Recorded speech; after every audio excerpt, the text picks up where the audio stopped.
हरिः ओम तत्सत्परमात्मने नमः। यं ब्रह्मा वरुणेन्द्ररुद्रमरुतः स्तुन्वन्ति दिव्यैस्तवैः वेदैः साङ्गपदक्रमोपनिषदैः गायन्ति यं सामगाः ध्यानावस्थिततद्गतेन मनसा पश्यन्ति यं योगिनो यस्यां तं न विदुः सुरासुरगणाः देवाय तस्मै नमः।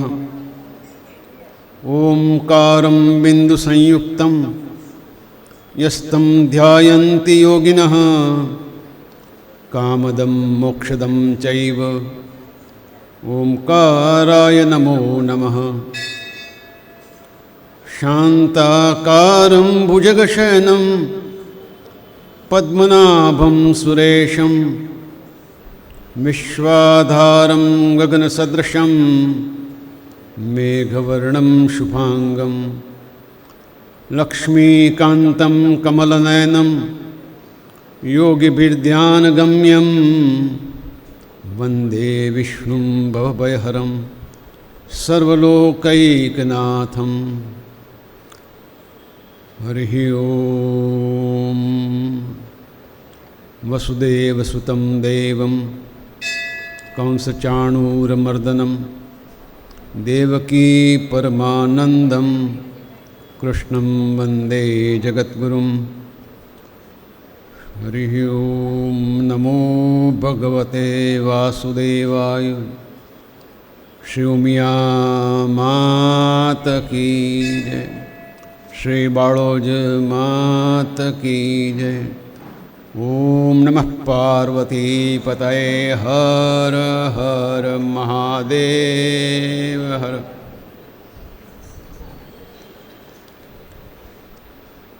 परमात्माना चरण कमल में वंदन करीने आजनु आ सत्र चालू करिए।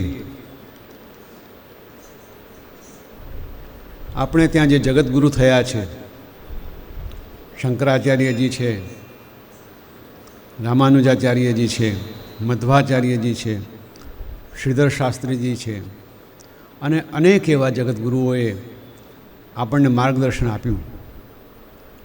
અઘરા વેદ અને ઉપનિષદો ઉપર એમણે ભાષ્ય લખ્યા અને એ ભાષ્ય સામાન્ય માણસ સમજી શકે એ માટે હવે તો દરેક ભાષામાં ઉપલબ્ધ છે.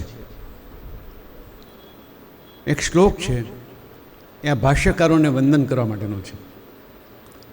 શંકરમ શંકરાચાર્યમ, શાંકર ભાષ્ય એના સરળીકરણ કરનાર શંકરાચાર્ય હતા. કેશવમ બાદરાયણમ, બ્રહ્મસૂત્ર જેવા અઘરા સૂત્રને સરળ કરનારું કામ ભગવાન વેદવ્યાસે કર્યું. સૂત્ર ભાષ્ય કૃતૌ વંદે, આ સૂત્ર અને ભાષ્ય બંને કરનારને અમે વંદન કરીએ છીએ. ભગવંતૌ પુનઃ પુનઃ, એ બંને ભગવાનોને. કારણ કે ઈશ્વરનો અવતાર એ ન હોય તો આટલું અઘરું કામ આટલું સરસ રીતે કરવું બહુ મુશ્કેલ છે. શંકરાચાર્યજી તો બહુ નાની જ ઉંમરમાં દેવલોક પામ્યા. વ્યાસ મુનિએ ઘણા વખત સુધી પોતાનું કામ કર્યું પણ અનેક પુસ્તકો લખ્યા.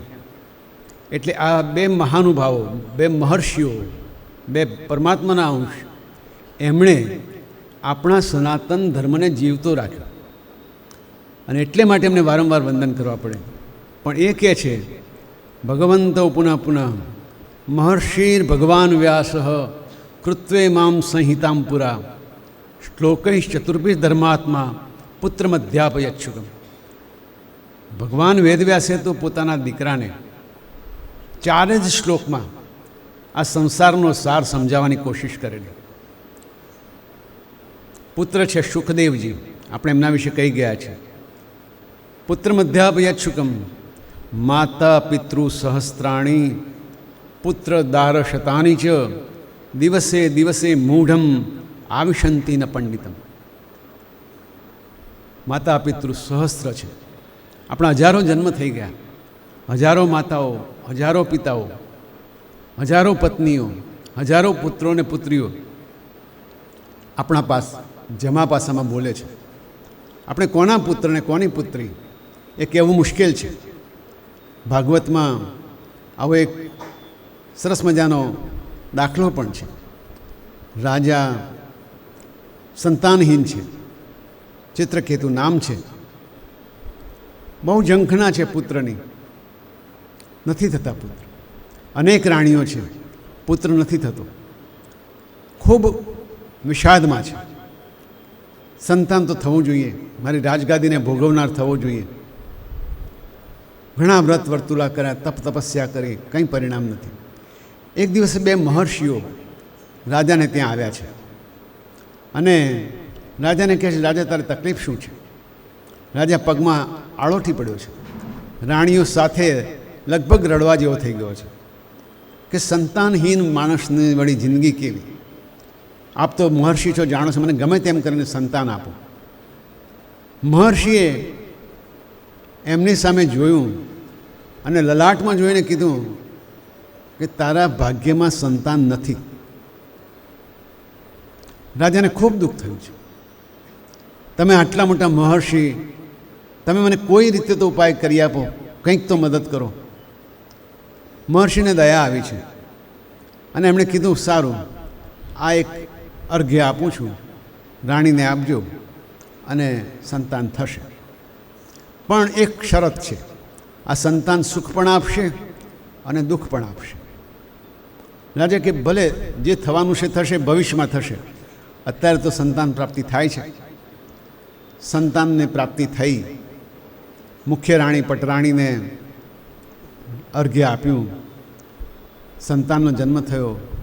રાજાના મહેલમાં જ નહીં, આખા દેશમાં આનંદ ઉત્સવ થઈ ગયા. ઠેર ઠેર દિવાળી જેવા ઉત્સવ થવા માંડ્યા. રાજા તો ખુશખુશાલ છે, રાણીનો તો ઉત્સાહ માતો નથી. દીકરો ધીમે ધીમે મોટો થવા માંડ્યો અને રાજાને થયું કે હાશ, મારા જીવનમાં ભગવાને નજર તો કરી. એમ કરતાં સુખના દિવસો જાય છે. દીકરો તો હજુ માંડ 15-20 દિવસનો થયો છે. બીજી રાણીઓને ઈર્ષા થઈ છે કે આને દીકરો થયો અને હવે એ રાજાની વધારે માનીતી થઈ ગઈ છે. મનમાં સહજ ઈર્ષા આવી. બધાએ ભેગા થઈને એક કાવતરું કર્યું છે. દીકરાને રાત્રે સૂતો હતો ત્યારે વિષ પાઈ દીધું છે. સવારે ઉઠીને ધાઈ ત્યાં જાય છે, જુએ છે તો દીકરાની આંખો ખુલ્લી છે પણ કંઈ ચેતના નથી. રડવા માંડી છે. હમણાં તો સરસ હતો, કેમ આવું થઈ ગયું? રાણીને બૂમ પાડી છે. રાણી એ આવે પહેલાં તો દાસી બેભાન થઈ ગઈ છે. રાણીએ જોયું, ખૂબ હચમચાવ્યો, રડવા માંડ્યા, રોકકળ થઈ અને રાણી પણ બેભાન થઈ ગયા છે. આખા મહેલમાં સમાચાર પહોંચી ગયા. રાજા તો માથું પટકી પટકીને રડવા માંડ્યો છે. અરે રે મારો લાડલો, કેટલા પ્રયત્ન આવ્યો, મહર્ષિએ મને આ એક વરદાન જેવું આપ્યું અને મારી આ સ્થિતિ છે. આ જોઈને બધું આખું રાજ્ય દુઃખી છે. કોઈને સુખ નથી, સિવાય કે પેલું કાવતરું કરનારી રાણીઓ. એમને પણ હવે તો દુઃખ થયું હશે, પણ કરવાનું તો કરી નાખ્યું ને થવાનું તો થઈ ગયું. હવે શું? કોણ જાણે કેમ 1 દિવસ 2 દિવસ કોઈ ખાવા પીવાનું નામ પણ લેતું નથી. આવા સંજોગોમાં આ ઉંમરે આવેલો દીકરો આ રીતે ગુજરી જાય, કેટલું ખરાબ, કેટલું દુઃખદાયી. બધા સમજાવે છે એકબીજાને, પણ કોઈ મોઢામાં અન્નનો દાણો નથી લેતું. રાજા રાણી તો પાણી પણ પીધું નથી. એ વખતે 2 સંન્યાસીઓ, 2 મહર્ષિઓ પાછા આવે છે અને રાજાને મળે છે. રાજા તો એમના પગમાં આળોટે છે. એને ખબર નથી કે આ કોણ છે. તમે કોણ છો? તમે સનતકુમાર છો? તમે નારદ છો? તમે કોણ છો? આ મારા દુઃખના પ્રસંગે આવી પડ્યા છો? બંને સંન્યાસીઓ ખાલી હસે છે કે અમે તો ભાઈ મહર્ષિ છીએ અને તમને મળવા માટે આવ્યા છે. રાજાએ એમનું સ્વાગત કર્યું છે, સન્માન કર્યું છે. રાજાના મનમાં છે કે આ દીકરાને કંઈક સાજો કરી આપે. હજુ દીકરાનું શબ અંતિમ વિધિ માટે લઈ ગયા નથી. જો આ ધારશે તો દીકરાને જીવતો કરી આપશે. એટલે ખૂબ સ્વાગત કર્યું. મહર્ષિઓ સમજી ગયા છે. એમણે કીધું શું છે રાજા, તકલીફ શું છે? કે આ મારો દીકરો ગુજરી ગયો છે. ઓહો હો હો હો, એવું થયું છે, શું કરીશું? ગમે તેમ કરીને મારો દીકરો મને પાછો લાવી આપો. ઠીક છે, પણ પછી તું શું કરીશ? બસ મારે તો એ જ જોઈએ, મારો દીકરો જોઈએ. મહર્ષિએ પોતાની વિદ્યાના આધારે દીકરાના આત્માને બોલાવ્યો છે. દીકરો જાણે એમનો દીકરો જ હોય એમ સામે આવીને ઊભો રહી ગયો છે. હવે એ કંઈ 1.5-2 મહિનાનો બાળક નથી, ખાસો મોટો થઈ ગયેલો બાળક છે, પણ આવીને ઊભો છે. મને કેમ બોલાવ્યો? કે આ તારા માતા પિતા છે એ તને યાદ કરે છે. કે મારા કોણ માતા પિતા? મારા તો હજારો જન્મો થયા, અત્યારે બીજા માતા પિતા છે, પહેલાં કોઈ બીજા હશે, એના પહેલાંય બીજા કોઈ હશે. મહર્ષિ તમે શું વાત કરો છો? આ મહર્ષિ રાજાને સામે જોયું. રાજાએ આશ્ચર્યમાં પડી ગયો. રાજાને ભાન થયું કે આ દુઃખ ખોટું છે. રાજા પગે પડ્યો છે. મહર્ષિઓ કહ્યું અમે એ જ હતા જે આજથી થોડા સમય પહેલાં તમને મળ્યા હતા. પણ રાજા, તને સંતાન વિહોણા હોવાનું જે દુઃખ હતું એ દુઃખ અમે સમજી શક્યા, એટલે તને કીધું હતું કે સુખ પણ આપશે અને દુઃખ પણ આપશે. રાજા કે બરાબર છે. અને ચિત્રકેતુએ એ પછી સંન્યાસ લઈને ભગવાનનું ભજન કર્યું છે અને મોક્ષ પામ્યા છે. આ ચિત્રકેતુ રાજાની કથા ઉપરથી એ શીખવા મળે કે ખરેખર જે મોહ છે એમાં અને પ્રેમ છે એમાં, પ્રેમની કથા આવશે કૃષ્ણની સાથે, પ્રેમની કથા આવશે રાધાની સાથે, પ્રેમની કથા આવશે રામ અને સીતાની સાથે. પ્રેમ અને મોહ વચ્ચેનું અંતર જે જાણે એ સાચો માણસ. એટલે શુકદેવજીને જે શબ્દોમાં વ્યાસજીએ ભણાવ્યા છે એ મહત્ત્વનું આપણે કહેતો કોન્સેપ્ટ વિભાવના આજે ફરી એકવાર લઈશું અને એ હું સમજાવવાની કોશિશ કરીશ. હવે ધીમે ધીમે કરતાં વિભાવના એટલી આપણા મગજમાં ઉતરી ગઈ છે કે આના પછીનું ગીત ગાઈશું એ વિભાવનાનું ગુજરાતી ભાષાંતર જ છે, એટલે કદાચ થોડી સમજ ન પડે તો પણ તકલીફ પડે એવું નથી. કહે છે આ ભગવાને પોતે સ્વમુખે બ્રહ્માજીને કહેલું ભાગવત છે. આખું ભાગવત ન વાંચો અને આ 4 શ્લોકનો રોજ પાઠ કરો તો પણ ઘણી સદગતિ થાય એવું છે. અહમ એવા સમે વાગ્રે, અહમ એવા સમે વાગ્રે નાન્યદ્યત સદસત પરમ. અહીં પહેલાં કંઈ નહોતું ત્યારે પણ હું હતો. આ જડ ચેતન કંઈ નહોતું ત્યારે પણ હું હતો. પશ્ચાદ હમેદે તચ્ચ યો વશિષ્યતે સોસ્મ્યહમ. અહીં કંઈ નહીં હોય ત્યારે પણ હું હોઈશ, અને જે કંઈ વધશે તે પણ હું જ હોઈશ. ભાગાકાર પણ હું, ભાજ્ય પણ હું, ભાજક પણ હું અને શેષ પણ હું. ઋતેર્થમ યત પ્રતીયેત ન પ્રતીયેત ચાત્મની. જે દેખાય છે છતાં છે નહીં, જે દેખાય છે છતાં છે નહીં. તદ્વિદ્યાદ આત્મનો માયામ યથા ભાસો યથા તમ. અને જે નથી પણ દેખાય છે, આત્મા છે દેખાતો નથી. શરીર નથી દેખાય છે. ઘણી વખત પૂછીએ તમારી ઓળખાણ આપો, એટલે કે મનુભાઈ શું કરો છો? કંદોઈ છીએ. બીજું કંઈ? તો કે બસ 45 વર્ષના થયા. મનુભાઈ કંદોઈ 45 વર્ષના થયા. મનુભાઈ તમે અડી જુઓ ને મનુભાઈને. તો હું તો કેવી રીતે મને અડી શકું? તો હું કોણ? મનુભાઈને જે અડશે એ કોણ? એ મનુભાઈ નહીં, એ પોતાની જાતને અડ્યા. તમે તો તમારા શરીરને અડ્યા છો. મનુભાઈ ક્યાં છે? મનુભાઈનો પત્તો નથી. મનુભાઈ ઘણી વખત તે ચોકા ઉપર સૂતા હોય, આ મનુભાઈ છે, પણ ઊભા થતા નથી.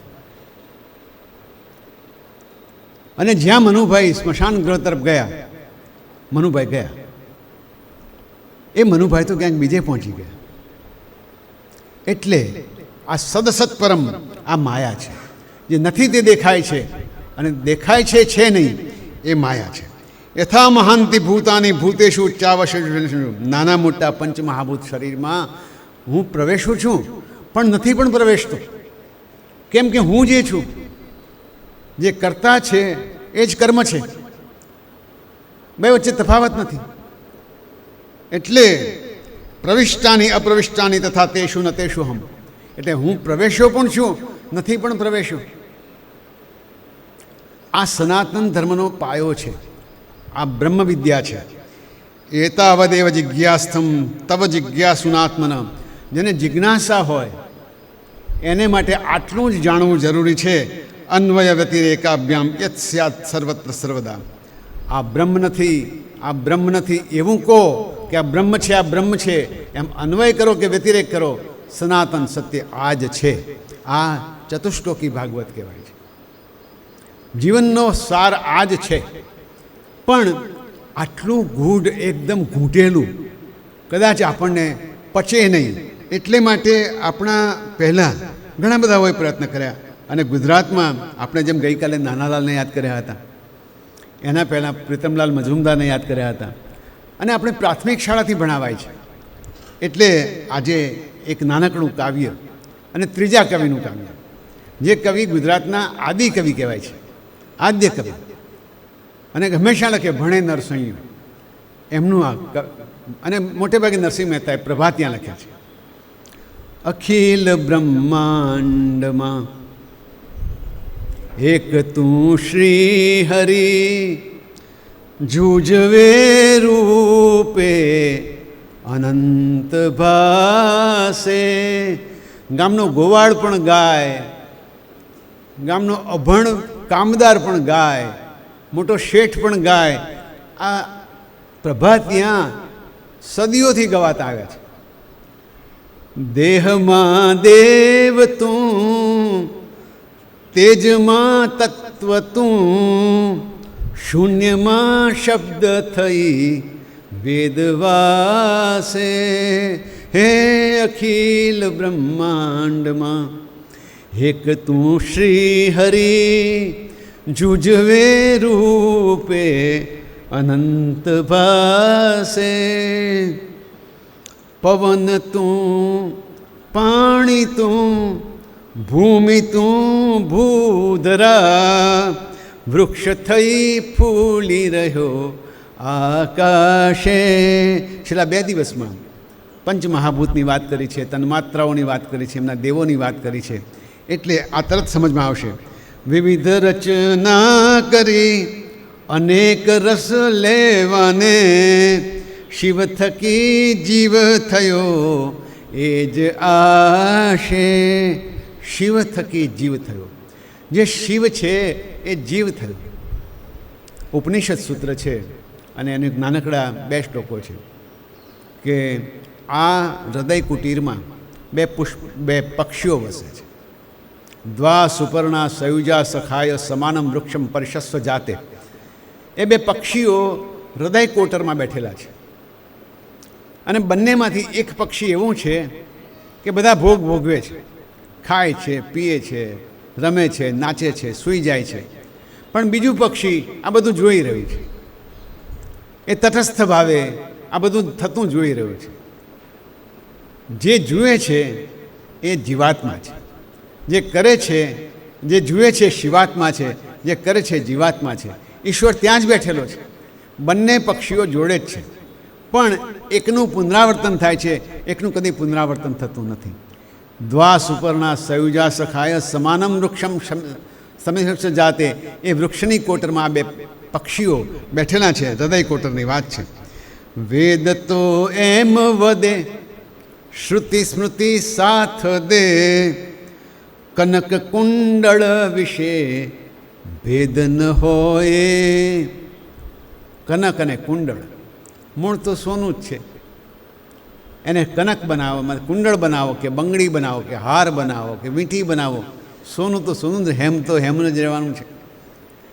એટલે આ વિવિધ શરીરોમાં એક જ પરમાત્મા વિલસે છે. આ જ શરીરો નહીં, બહાર જે જીવજંતુથી માંડી અને હાથી જેવા પ્રાણીઓ સુધીના તમામમાં એક જ ઈશ્વર વસે છે. આ સનાતન સત્ય છે.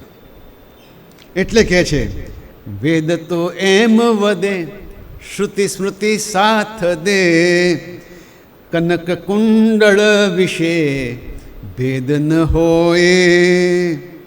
ઘાટ ઘડિયા પછી નામરૂપ જૂજવા. આટલી ખબર હોય તો ઇન્ટરવ્યૂ લેવા જાય ત્યારે એમ બેસે કેટલી લાંબી છે, કેવો રંગ છે, કેટલું ભણ્યા છે, કયા કુટુંબના છો, રાંધતા આવડે છે કે નહીં, પાપડ શેકતા આવડે કે નહીં. અમારે મેડિકલમાં ભણતો ત્યારે એક વડીલ અહીંથી જ આવેલા, ઊંઝાથી જ, અને હું થોડો જાણીતો વિદ્યાર્થી હતો. મને કે વાસુદેવ, આપણે એક દીકરી છે, એના માટે મૂર્તિઓ જોવો છે. બહુ સારું. એમની નાતનો એક સરસ મજાનો મૂર્તિઓ બતાવ્યો. એમની ચર્ચા પણ ખરી ખાસી 5 કલાક જેવી.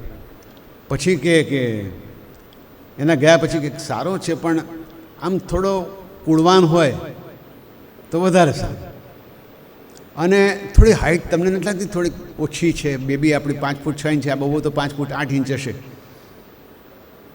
અને હજુ તો ભણવાનું બાકી છે. એમણે જે મને લક્ષણો કીધા, લગભગ 20-22 લક્ષણો કીધેલા. મેં કીધું હસીને, મેં કાકા, જો તમે કહો છો એવો છોકરો જોઈતો હશે તો 2-3 છોકરા પરણાવવા પડશે. એકમાં તો આટલા બધા લક્ષણ હોય નહીં. ઘાટ ઘડિયા પછી નામ રૂપ જૂજવા, અંતે તો હેમનું હેમ હોય. અહીં મોટા ભાગના ઉંમર લાયક છે, એટલે આપણે મા બાપના કહેવાથી લગ્ન કર્યા તો લગભગ બધા સુખી થયા. એટલે અંતે તો હેમનું હેમ હોય. વૃક્ષમાં બીજ તું, બીજમાં વૃક્ષ તું, જોઉં પટંતરો એ જ પાસે. એ વૃક્ષ છે એ જ બીજ છે. ઘણી વખત કહે છે કે આપણું બાળક છે આવતીકાલનું ભારત છે, અને આખો દેશ છે આ બાળક માટે મરી ફીટે એમ છે. એટલે વૃક્ષ એ જ બીજને કારણે છે. ભણે નરસૈયો એ મન તણી શોચના. આ બધું મન કરાવે છે. પ્રીત કરું પ્રેમથી પ્રગટ થાશે. પ્રીત કરું પ્રેમથી પ્રગટ થાશે. નરસૈયા માટે આ શબ્દો છે. અને જો પ્રીત કરે તો પ્રેમથી કોણ પ્રગટ થશે? જીવની પાસે શિવ આવીને ઊભા રહેશે. એ નરસૈયાની કવિતા છે. અને અહીંયા આપણું આજનું ગુજરાતી પદ્ય પૂરું થાય છે નરસિંહ મહેતાના કહેવા સાથે. હવે આપણે કૃષ્ણ કથાનો એક ભાગ લઈએ. કૃષ્ણ કથામાં હું દર વખતે કહું છું કે સોમવારે શિવજીને યાદ કર્યા, મંગળવારે ભૂમિપુત્ર મંગળને યાદ કર્યા, તો બુધવારે બુધદેવને યાદ કરવા જોઈએ. એ વિચાર કરીને આ ગોઠવણી કરી છે.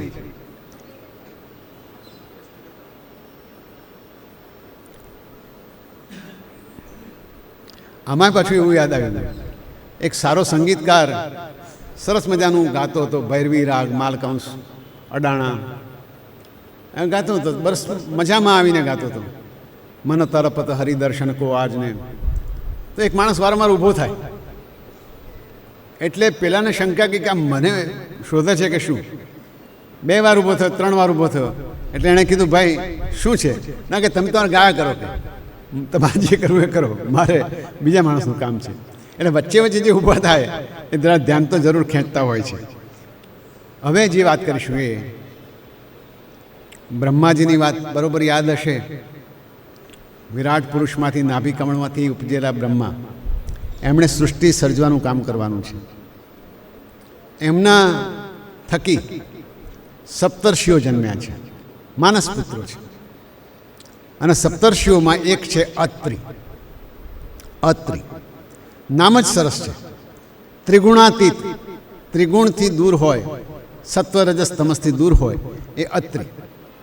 અત્રિ પરમ ઋષિ છે. અત્રિનું સ્થાન સપ્તર્ષિઓમાં એક છે. ક્રતુ, પુલહ, પુલસ્ત્ય, અગ્નિ, અંગિરસ, વશિષ્ઠ, મરુચિ, આ 7માં અત્રિનો સમાવેશ છે. એ અત્રિ ઋષિને ત્યાં અનસૂયા દેવી એમના પત્ની છે. સતી અનસૂયા, મહાસતી અનસૂયા તરીકે આપણે એમને જાણીએ છીએ.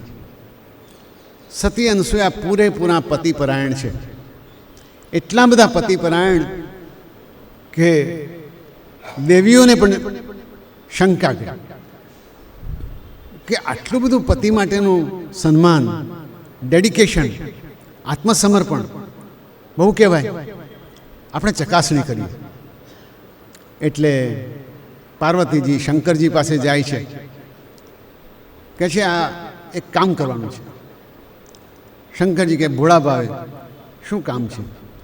એમણે કાનમાં વાત કરી કે આવું છે, આપણે અનસૂયા દેવીનું પરીક્ષા કરવાની છે, એમની સતીપણાની પરીક્ષા કરીએ. મહાદેવજી થોડા મૂંઝાયા, પણ છે ભાઈ હવે ઘરમાં ઝઘડો કરવો એના કરતાં કંઈક કરીએ. એમણે નક્કી કર્યું કે કંઈક પ્રયત્ન કરીએ, પણ એકલા જઈશું તો આ મહાસતી છે. એટલે એમણે બે ભાઈબંધને જોડે લઈ લીધા. બ્રહ્માજીને બોલાવ્યા, વિષ્ણુને બોલાવ્યા કે આપણે અમુક દિવસ જઈશું. એટલે નેચરલી ઘેર ગયા એટલે બ્રહ્મા વિષ્ણુએ પોતાની પત્નીઓને વાત કરી. એમને પણ પસંદ પડી ગયું કે હા, પરીક્ષા કરવા જેવી તો ખરી.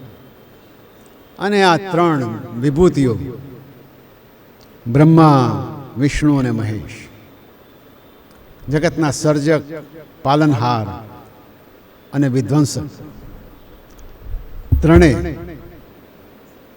ત્યાં પહોંચ્યા છે. અને કેવી રીતે જવું? 2-3 કિલોમીટર દૂર હશે ત્યારે વિચાર કર્યો કે કંઈ પ્રયત્ન કરીએ.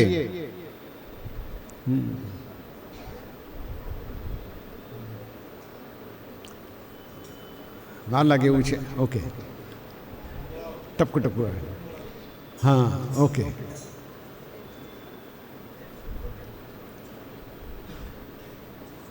કદાચ થઈ જશે એવું લાગે છે.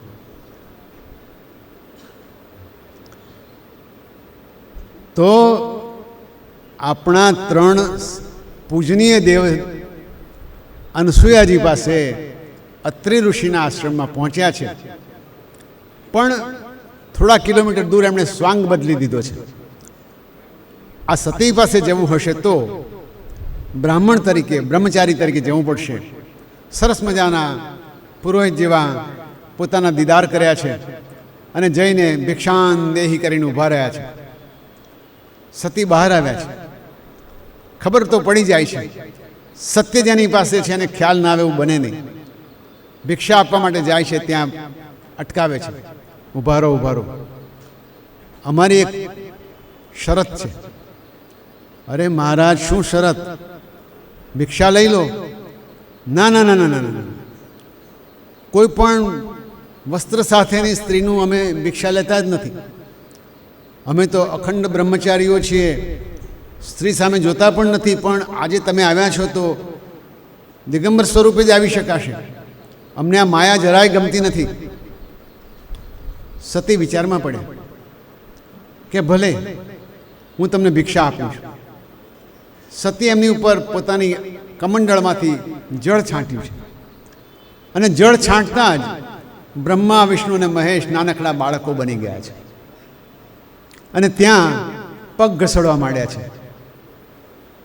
સતીએ એમને ભિક્ષા આપી છે, પણ ઘોડિયામાં મૂકીને ભિક્ષા આપી છે. હવે ફરી પાછું સ્વરૂપ મેળવવું અઘરું છે. કરવું શું? છેવટે આખો મામલો સુપ્રીમ કોર્ટમાં જાય છે. પાર્વતીજીને ઘણા 2-3-4 દિવસ 5 દિવસ શંકરજી દેખાયા નહીં. વિષ્ણુ ભગવાનને લક્ષ્મીજી રાહ જોઈ રહ્યા છે, આ બાજુ બ્રહ્માણી રાહ જોઈ રહ્યા છે. શું કરવું? ક્યાં ગયા બધા? અને વળી મોબાઈલ તો હતા નહીં એ જમાનામાં, કોન્ટેક્ટ કેવી રીતે કરવો? પણ એમને નારદજી આવીને કહી જાય છે. નારદજી વાયરલેસ કોમ્યુનિકેશન જેવા છે. આવીને કહી જાય છે કે આવું આવું બન્યું છે, ઘટના આમ ઘટી છે. દેવીઓ મૂંઝાણી છે કે હવે તો એક જ ઉપાય છે, તમે માફી માગો તો આ 3 જણા છૂટા થાય. અને અનસૂયાજી તો પદ્ધતિસર એમને બાળકની જેમ ઉછેરવા માંડ્યા છે. પોતાના બાળકો હોય એમ જ ઉછેરે છે. અત્રિ ઘરે આવ્યા છે, એમને વિચાર થયો કે આ શું છે, પણ એ ત્રિકાળ જ્ઞાની છે, સમજી ગયા છે, કશું બોલ્યા નથી. દેવીઓ આવી છે અને પોતાના બધા દુઃખ રડી છે, અમારી ભૂલ થઈ ગઈ, અને ફરીથી પાછા પુનઃ સ્થાપિત કર્યા મહાદેવજીને, ભગવાન વિષ્ણુને અને બ્રહ્માજીને. આ મહાસતી અનસૂયાનું તપ હતું. મહાસતી અનસૂયા કી જય. અત્રિ અને અનસૂયા એની જોડી આખા શાસ્ત્રોમાં બહુ જબરજસ્ત છે. ઋગ્વેદ આપણો જે જૂનામાં જૂનો ગ્રંથ, એનો 5મો હપ્તો, 5મો ખંડ કહેવાય છે, એની રચના અત્રિ ઋષિએ કરેલી છે. અને એ અત્રિ ઋષિ મહાભારતમાં જ્યારે અશ્વત્થામાં હણાયા ત્યારે પણ દ્રોણ બેસી ગયા છે નીચે, અશ્વત્થામાં હતા એવું સાંભળ્યું, દ્રોણ બેબાકડા બની ગયા છે, લડું કે ન લડું, પણ ગુસ્સો બહુ આવે છે કે બધાને મારી નાખું. જો આવા ગુસ્સાવાળા દ્રોણ એક વખતે જો તૂટી પડે તો પાંડવોનું આવી બને. એ વખતે 7 સપ્તર્ષિઓ પૈકીના બધા ત્યાં પહોંચ્યા છે અને અત્રિએ ઉપદેશ આપ્યો છે દ્રોણને. બહુ થયું મહારાજ, તમે ભૂદેવ છો, તમે આ શિષ્યો સાથે આટલું લડ્યા, પૂરું થયું છે, હવે મહેરબાની કરીને બધું કામ કાળને કરવા દો, બંધ કરો. અને દ્રોણે અત્રિના કહેવાથી હથિયાર નીચે મૂક્યું છે. ધૃષ્ટદ્યુમ્ને એમને માર્યા છે. અત્રિનો બીજો રોલ મહાભારતમાં પણ છે. અને આ અત્રિને ત્યાં જે 3 મહાત્માઓ આવ્યા, એમણે વરદાન પણ આપતા ગયા છે. એના પરિણામે 3 બાળકો થયા છે. એક બાળકનું નામ છે દત્ત અત્રેય. દત્ત વિષ્ણુના અંશ છે. બીજા બાળકનું નામ છે ચંદ્ર, એ બ્રહ્માના અંશ છે. અને ત્રીજા બાળકનું નામ છે દુર્વાસા, એ રુદ્રનું સ્વરૂપ છે. આપણે જાણીએ છીએ દુર્વાસા વારંવાર શ્રાપ આપે છે. અને ચંદ્ર મનનું કારક છે, એ બ્રહ્માને લીધે અસ્તિત્વમાં આવ્યા છે. આ ચંદ્રમાં પણ નટખટ છે. એમણે વળી બૃહસ્પતિ, દેવોના ગુરુ, એમના પત્ની તારા સાથે છમકનું કર્યું અને એક પુત્રનો જન્મ થયો. એનું નામ છે બુધ. આ વાર્તા ખરેખર તો વૈજ્ઞાનિકોએ જોવા જેવી છે. અત્રિ, ત્રિગુણથી અતીત, અનસૂયા, અનઅસૂયા, જેને બીજા માટે કોઈ પણ પ્રકારની ઝેરવેર નથી, નિંદા કોઈની સહન કરતી નથી, અનસૂયા. એને ત્યાં ચંદ્ર, ચંદ્રની સાથે તારા, ઉપર બૃહસ્પતિ ઉર્ફે ગુરુ. આ એક વિજ્ઞાન હોય એવી પૂરેપૂરી શક્યતા છે. કેમ કે જ્યોતિષશાસ્ત્ર પણ કહે છે અને વેદ પણ કહે છે, ચંદ્રમાં મનસો જાતઃ, ચંદ્રમાં મનનો કારક છે. એ જ રીતે બુધ બુદ્ધિનો કારક છે. ગઈકાલે જ હું વાત કરતો હતો કે આત્મા બેઠો છે રથમાં અને મન ચલાવે છે અને બુદ્ધિ એની લગામ છે. તો કદાચ શક્ય છે કે આ રૂપક આખું અહીંયા રૂપક રૂપે જ આવ્યું હોય, પણ આપણે અત્યારે વાર્તા રૂપે લઈ રહ્યા છીએ. જેમ કૃષ્ણને પરમાત્મા છે છતાં પણ કૃષ્ણ રીતે લઈ રહ્યા છે, એ જ રીતે આપણું વિજ્ઞાન કદાચ ખૂબ આગળ વધી ગયેલું વિજ્ઞાન છે, પણ એના તાણાવાણા કદાચ ખુલ્યા નથી. ચંદ્રને ત્યાં બુધ આવે છે. બૃહસ્પતિ બહુ નારાજ થયા છે. બુધના જન્મ પછી તારા પાછા બૃહસ્પતિ પાસે ચાલ્યા ગયા છે. અને બુધનો જે વિસ્તાર છે, એ વિસ્તારમાં ધીમે ધીમે કરતાં આપણે જોઈશું કે આ આપણે જેમનું નામ કર્યું હતું કે યયાતિ, એ યયાતિનો જન્મ બુધના વંશમાં થયો છે.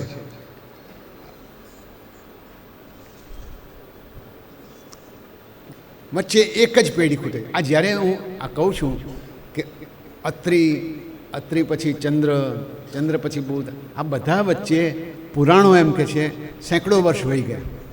પણ આપણે સેંકડો વર્ષ પછી વાત કરીએ તો મારે બીજા 10,000 વર્ષ સુધી વાત કરવી પડે. એટલે ટૂંકાણમાં એમ કહે છે કે અત્રિમાંથી ચંદ્ર થયા, ચંદ્રમાંથી બુધ થયા, બુધમાંથી પુરુરવા નામનો એક રાજા થયા. પુરુરવા, જેમને સંસ્કૃત સાહિત્યમાં રસ છે, એમને માટે સરસ મજાનું ઉર્વશીને અન્નુદક્ષિણે કાલિદાસનું મહાકાવ્ય છે. એ જો મહાકાવ્ય વાંચીએ તો પુરુરવાનું પાત્ર બહુ સરસ. પુરુરવા પણ યયાતિના જેમ બહુ કામી છે, કામવાસનાથી સભર છે, ખૂબ જ સમ્રાટ છે, બુદ્ધિમાન છે, શક્તિશાળી છે, દેવોનો પૂજક છે, પણ કામવાસના ઘણી છે. ઉર્વશી સાથે એનો સંબંધ થયો છે. અને પુરુરવા અને ઉર્વશીની પાછળ એટલો ગાંડો થઈ ગયો છે કે એને છોડી શકતો નથી. ઉર્વશી શરત સાથે આવી છે કે જો હું તને નગ્ન અવસ્થામાં ક્યારેય જોઈશ તો હું તરત જતી રહીશ સ્વર્ગમાં. અને બીજું, એ અવસ્થામાં બીજું કોઈ મને જોઈ જશે તો હું એક પળ માટે પણ ટકીશ નહીં. હવે ઉર્વશી પોતાની સાથે 3 ઘેટાં લેતી આવી છે. વાર્તા આવી છે, રાત્રે ગાંધર્વો ઇન્દ્રના કહેવાથી ઘેટાં ચોરી જાય એટલે અર્ધરાત્રે પુરુરવા ઊભો થઈને તલવાર લઈને દોડે. નગ્ન અવસ્થામાં એને બધા જોઈ જાય. ઉર્વશી પણ ભાગી જાય. પુરુરવા એકદમ આક્રંદ કરવા માંડે, ઉર્વશી તું પાછી આવ, પાછી આવ. આના પર મોટું નાટક કવિ કાલિદાસે લખેલું છે. એ સાહિત્યની વાત છે. પણ ઉર્વશી અને પુરુરવામાંથી આયુ નામના રાજા થયા. આયુમાંથી નહુષ થયા અને નહુષમાંથી યયાતિ થયા. છેડો મળી ગયો. યયાતિના યદુ અને યદુના યાદવ. એટલે ઘણી વખત શું થાય કે અહીંથી શરૂ કરીએ તો ડાબા હાથે બ્રહ્માથી શરૂ કરીને આ બાજુ હજુ યદુ આવ્યા છે તો આ બાજુ હજુ કૃષ્ણ સુધી પહોંચવાનું બાકી રહે. આ કેમ કરવું જોઈએ? આવી નામાવળી વંશાવળીને જાણવાની જરૂર શું? કારણ કે એમાં કેટલાક આપણા મહાપુરુષો, મહર્ષિઓ, દેવતાઓ જન્મ લઈ ચૂક્યા છે. અને આપણા પિતાજી હોય તો આપણે કેટલા સન્માન સાથે એમને યાદ કરીએ છીએ. આપણા દાદા હોય તો કેટલા સન્માન સાથે યાદ કરીએ છીએ. શ્રાદ્ધ કરવા બેસી ત્યારે દાદાના દાદા, માતામહના માતામહનું શ્રાદ્ધ કરીએ છીએ. એ રીતે આ આપણા પૂર્વજો છે. હવે યદુના વંશમાં સહસ્ત્રાર્જુન થયું. સહસ્ત્રાર્જુનના વંશમાં કાર્તવીર્ય અર્જુન થયું. કાર્તવીર્ય અર્જુન માટે એવું કહેવાય છે મહાપરાક્રમી હતો. અને એટલો બધો પરાક્રમી કે ન પૂછો વાત. એના સહસ્ત્ર હાથ હતા. કદાચ એટલો શક્તિશાળી હશે. અને એ સહસ્ત્રાર્જુને એક ગાંઠ પણ કરી. બહુ ડાહ્યો હતો. એટલો બધો ડાહ્યો કે નદીમાં સૂઈ ગયો તો નદીના પૂર રોકાઈ ગયા, નદીનો પ્રવાહ વળી ગયો. મહાન માણસ. રાવણને એ નદીના પૂરને કારણે શિબિર નાખેલી, એમાં પાણી આવે. અત્યારે જેમ દિલ્હીમાં પાણી આવે એમ રાવણ બગડ્યો. રાવણ એટલે તો 10 માથાળો રાવણ. આ કાર્તિકેય અર્જુનની પાસે આવી ગયો કે અરે ભાઈ શું માંડ્યું છે? ધમકાવા માંડ્યો. કહે છે કે કાર્તિકેય અર્જુને સાપની જેમ પકડી લીધો અને પોતાના ઘરમાં જ એને પાંજરામાં પૂરી દીધો. બાળકો રમવા માંડ્યા નથી. રામે જે રાવણને માર્યો એ રાવણને એક બાળકની જેમ ઉચકીને ઘરના પાંજરામાં પૂરી દેનાર શ્રી કૃષ્ણના પૂર્વજોમાંનો એક કાર્તિકેય અર્જુન. હવે એ કાર્તિકેય અર્જુને ભૂલ કરી. એક દિવસે શિકાર કરવા નીકળ્યો. ત્યાં જેમ પરીક્ષિતની ભૂલ થઈ હતી એમ જ જમદગ્નિ ઋષિના આશ્રમમાં ગયા છે. જમદગ્નિ ઋષિ એનું બહુ આગતા સ્વાગત કરે છે. ખૂબ સરસ રીતે સોનાની થાળીમાં જમાડે છે આખા લશ્કર.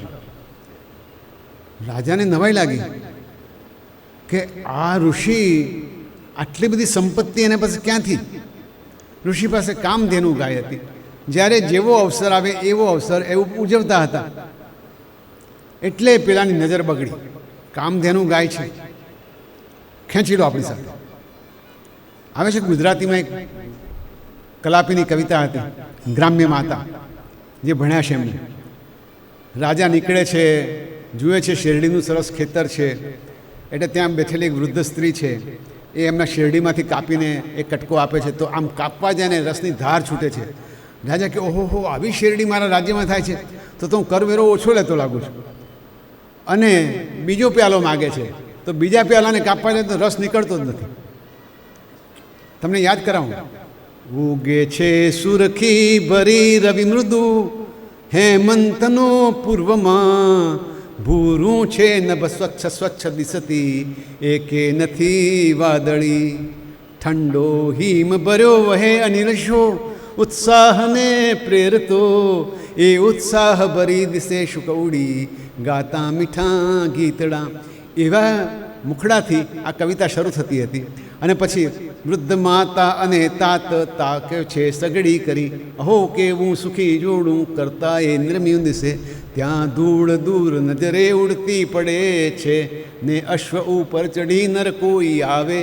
ટોળે વળી મુખ વિકાસે ઊભા રહીને, એ અશ્વને કુતૂહલે સહુ બાળ જોતા. આ ગ્રામ્ય માતા કવિતા કલાપીની લખેલી છે. પણ સાંઠામાંથી જેવું શેર નીકળતી હતી એ રાજાએ વિચાર કર્યો કે કરવેરો વધારું, અને સાંઠો સૂકો થઈ ગયો. એટલે માતા કહે છે, જરૂર મારા રાજા અમાનવીય થઈ ગયા છે, માનવતા એનામાંથી મરી ગઈ છે. નહીં તો ના બને આવું, નહીં તો ના બને આવું, બોલી માતા ફરી રડી.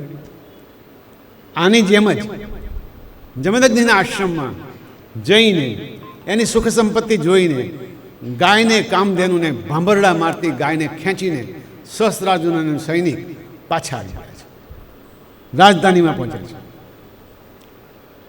જમદગ્નિ તો ઋષિ છે, હશે જેવી ઈશ્વરની ઈચ્છા, પણ એવું નથી બનવાનું. કેમ કે ઈશ્વરની ઈચ્છાથી એક ભૂલ અગાઉ થઈ ચૂકી છે. પુરુરવાનો એક બીજો દીકરો યદુના જેવો હતો, એનું નામ હતું પુરુ. અને પુરુનો વંશમાં આવ્યા ગાધી રાજા. એ ગાધી રાજાને ત્યાં એક દીકરી હતી સત્યવતી. સત્યવતીને પરણાવી હતી એટલે રુચિક નામના ઋષિ કે મને પરણાવો, મારે કન્યા જોઈએ છે. રાજા ખીજાયો, અરે ભાઈ બ્રહ્મદેવ, તમારી પાસે શું હોય, રાજાની કુંવરી છે, એક કામ કરો, 1000 ઘોડા સફેદ, એનો એક કાન કાળો હોય એવા લઈ આવો. રાજાને એમ કે આવું કહીશું એટલે આ બલા છૂટી. આ તો ઋષિ હતા, મંત્ર બળથી 1000 ઘોડા ઊભા કરી દીધા. હવે સત્યવતીને પરણાવી અને સત્યવતીના માટે, પુત્રને માટે એમણે 2 ઘડા તૈયાર કર્યા. કેમ કે સત્યવતી પોતાની માને પણ બહુ પ્રેમ કરતી, ગાદી રાજાની પત્નીને, કે એને પણ પુત્ર થાય તો સારું, હું પુત્રી છું, પુત્ર નથી. એટલે ઋષિએ 2 ઘડા તૈયાર કર્યા અને ઘડા મૂકી અને સંધ્યા કરવા ગયા કે થોડી વાર પછી આવીને તમે આમાંથી લેજો, એટલે પુત્ર પ્રાપ્તિ થશે. સત્યવતીની માતાને થયું કે આ કદાચ મારા માટે જ ઘડો મૂક્યો લાગે છે. સત્યવતી આગા પાછા હશે તો માતાએ એમાંથી આચમન કરી લીધું. સત્યવતી કીધું આ ઘડો તો માતાએ વાપર્યો. રુચિક કે ગરબડ થઈ ગઈ ભાઈ. કે શું ગરબડ થઈ ગઈ? કે ખરેખર તો એ ક્ષત્રિય છે એટલે એમના પેટે ક્ષત્રિય જન્મે એ જાતનું મેં આવાહન કર્યું હતું, અને આપણી કોખે બ્રાહ્મણ જન્મે એવું આહવાન હતું. પણ તો કે હવે તો તકલીફ પડશે, શું થશે? અને કે હવે મુશ્કેલી એ થઈ કે જે પુત્ર આવશે એ ભયાનક રુદ્ર જેવો હશે. સત્યવતી તો રડવા માંડ્યા કે આવું ના થાય તો સારું.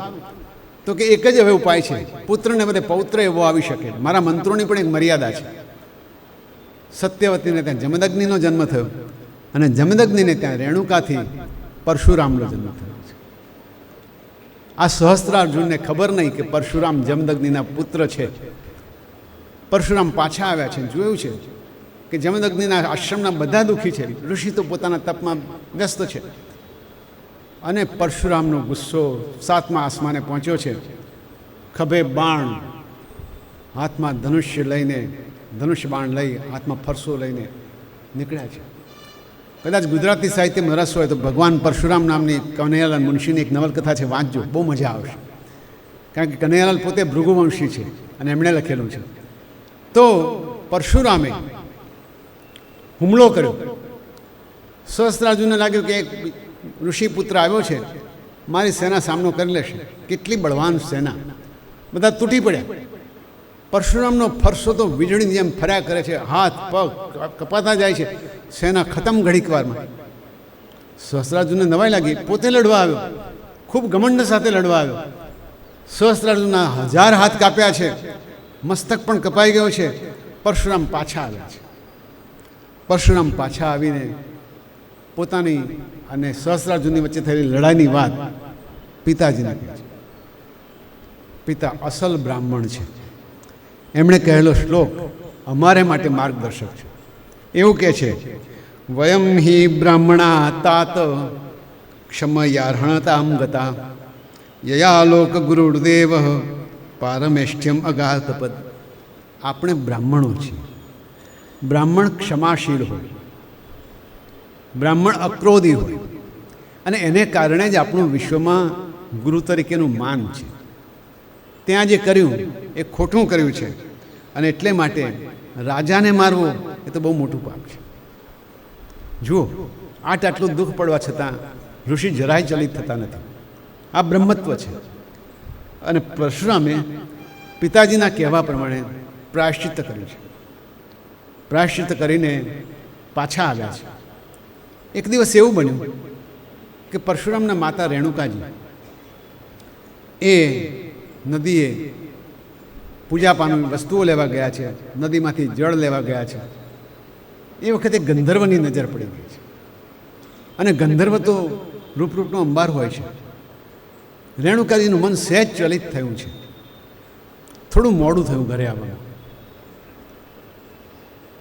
જમદગ્નિ તો આર્ષદ્રષ્ટા છે, એમને ગુસ્સો આવ્યો છે કે અરે રે, મારા ઘરમાં આવી દશા. એટલે એમણે પણ પહેલી વખતે ગુસ્સો કર્યો અને પોતાના પુત્રોને કીધું છે કે આ તમારી માતાનું હવે અવસાન થવું જોઈએ, એને મારી નાખે. બધા દીકરાઓએ ના પડે છે. પરશુરામે તરત જ માતાનું ડોકું ઉડાવી દીધું છે. અને જેવું ડોકું ઉડાવ્યું, જમદગ્નિ પ્રસન્ન થયા છે. માગે ત્યાં મારી માતાને સજીવન કરો. જમદગ્નિએ રેણુકાને પાછા જીવતા કર્યા છે. પિતાનું માન પણ સચવાઈ ગયું, માતાને સજા પણ મળી ગઈ. આવા પરશુરામ ફરી પાછા ક્યાંક વનમાં ગયા છે. એ વખતે સહસ્ત્રાર્જુનના પુત્રોને હજુ મનમાંથી પેલી ડંખ ગયો નથી, એટલે આશ્રમ ઉપર બધા ધસી આવ્યા છે અને જમદગ્નિને મારી નાખ્યા છે. રેણુકાજીની બૂમો, હે રામ, હે રામ, હે રામ, પરશુરામે સાંભળી છે. દોડતા ઘેર આવ્યા છે અને એ પરશુરામે પૃથ્વીને 21 વખત નક્ષત્રી કરી છે એમ કહેવાય છે. કોઈ બચ્યું નથી, કોઈ કહેતા કોઈ નહીં. પરશુરામ મૂળભૂત રીતે ઈશ્વરના અંશાવતાર છે. પરશુરામ ઈશ્વર જ છે.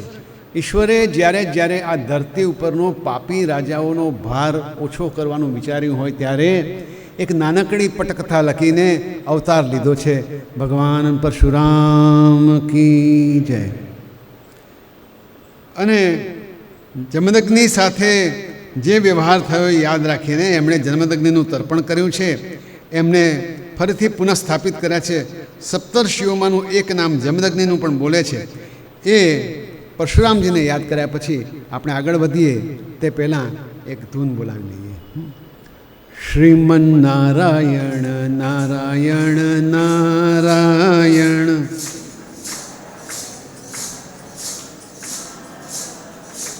બદ્રી નારાયણ નારાયણ નારાયણ,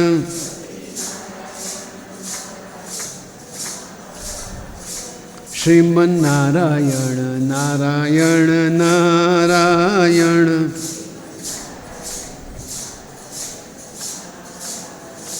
શ્રીમન નારાયણ નારાયણ નારાયણ,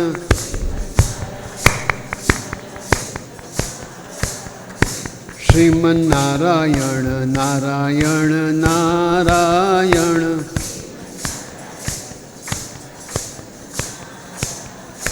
બદ્રી નારાયણ નારાયણ નારાયણ,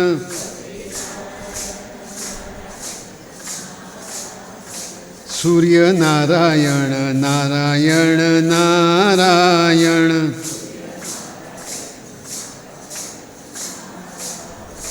સૂર્ય નારાયણ નારાયણ નારાયણ,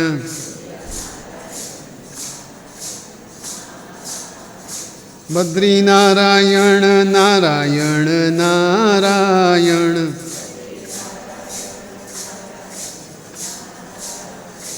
શ્રીમન નારાયણ નારાયણ નારાયણ,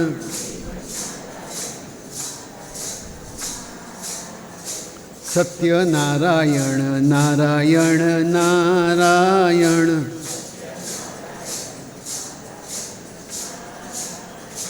અગ્નિ નારાયણ નારાયણ નારાયણ,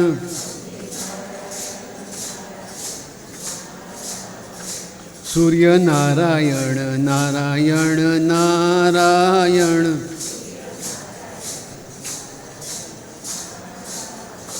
નર નારાયણ નારાયણ નારાયણ,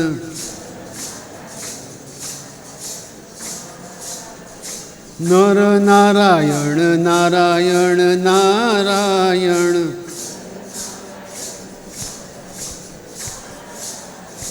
નર નારાયણ નારાયણ નારાયણ.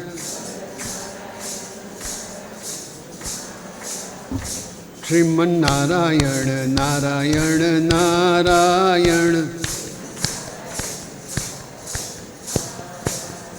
શ્રીમન નારાયણ નારાયણ નારાયણ. શ્રીમન નારાયણ નારાયણ નારાયણ. શ્રીમન નારાયણ નારાયણ નારાયણ. શ્રીમન નારાયણ નારાયણ નારાયણ. શ્રીમન નારાયણ નારાયણ નારાયણ. બોલો શ્રી નરનારાયણ દેવ કી.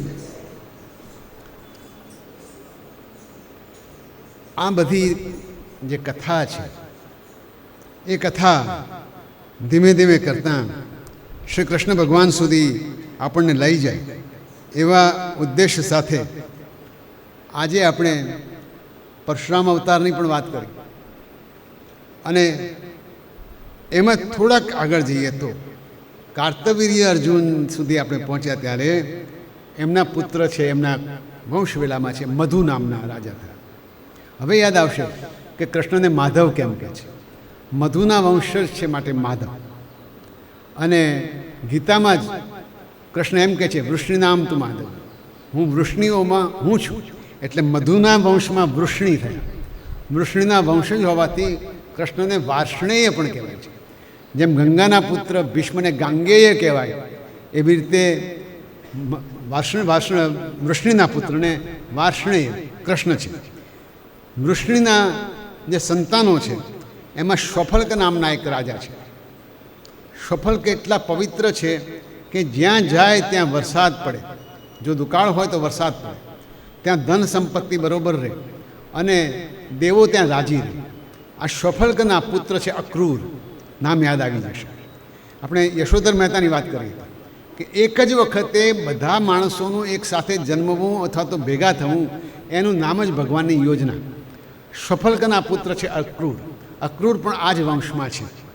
એવી રીતે બીજા પુત્ર છે સત્યક વૃષ્ણિના. સત્યકના પુત્રનું નામ છે સાત્યકી. સાત્યકી પણ યાદ આવશે. ભગવાનના હંમેશા સાથે રહેનારા શ્રી કૃષ્ણના સાથીદાર સાત્યકી. અને ત્રીજા શૂર.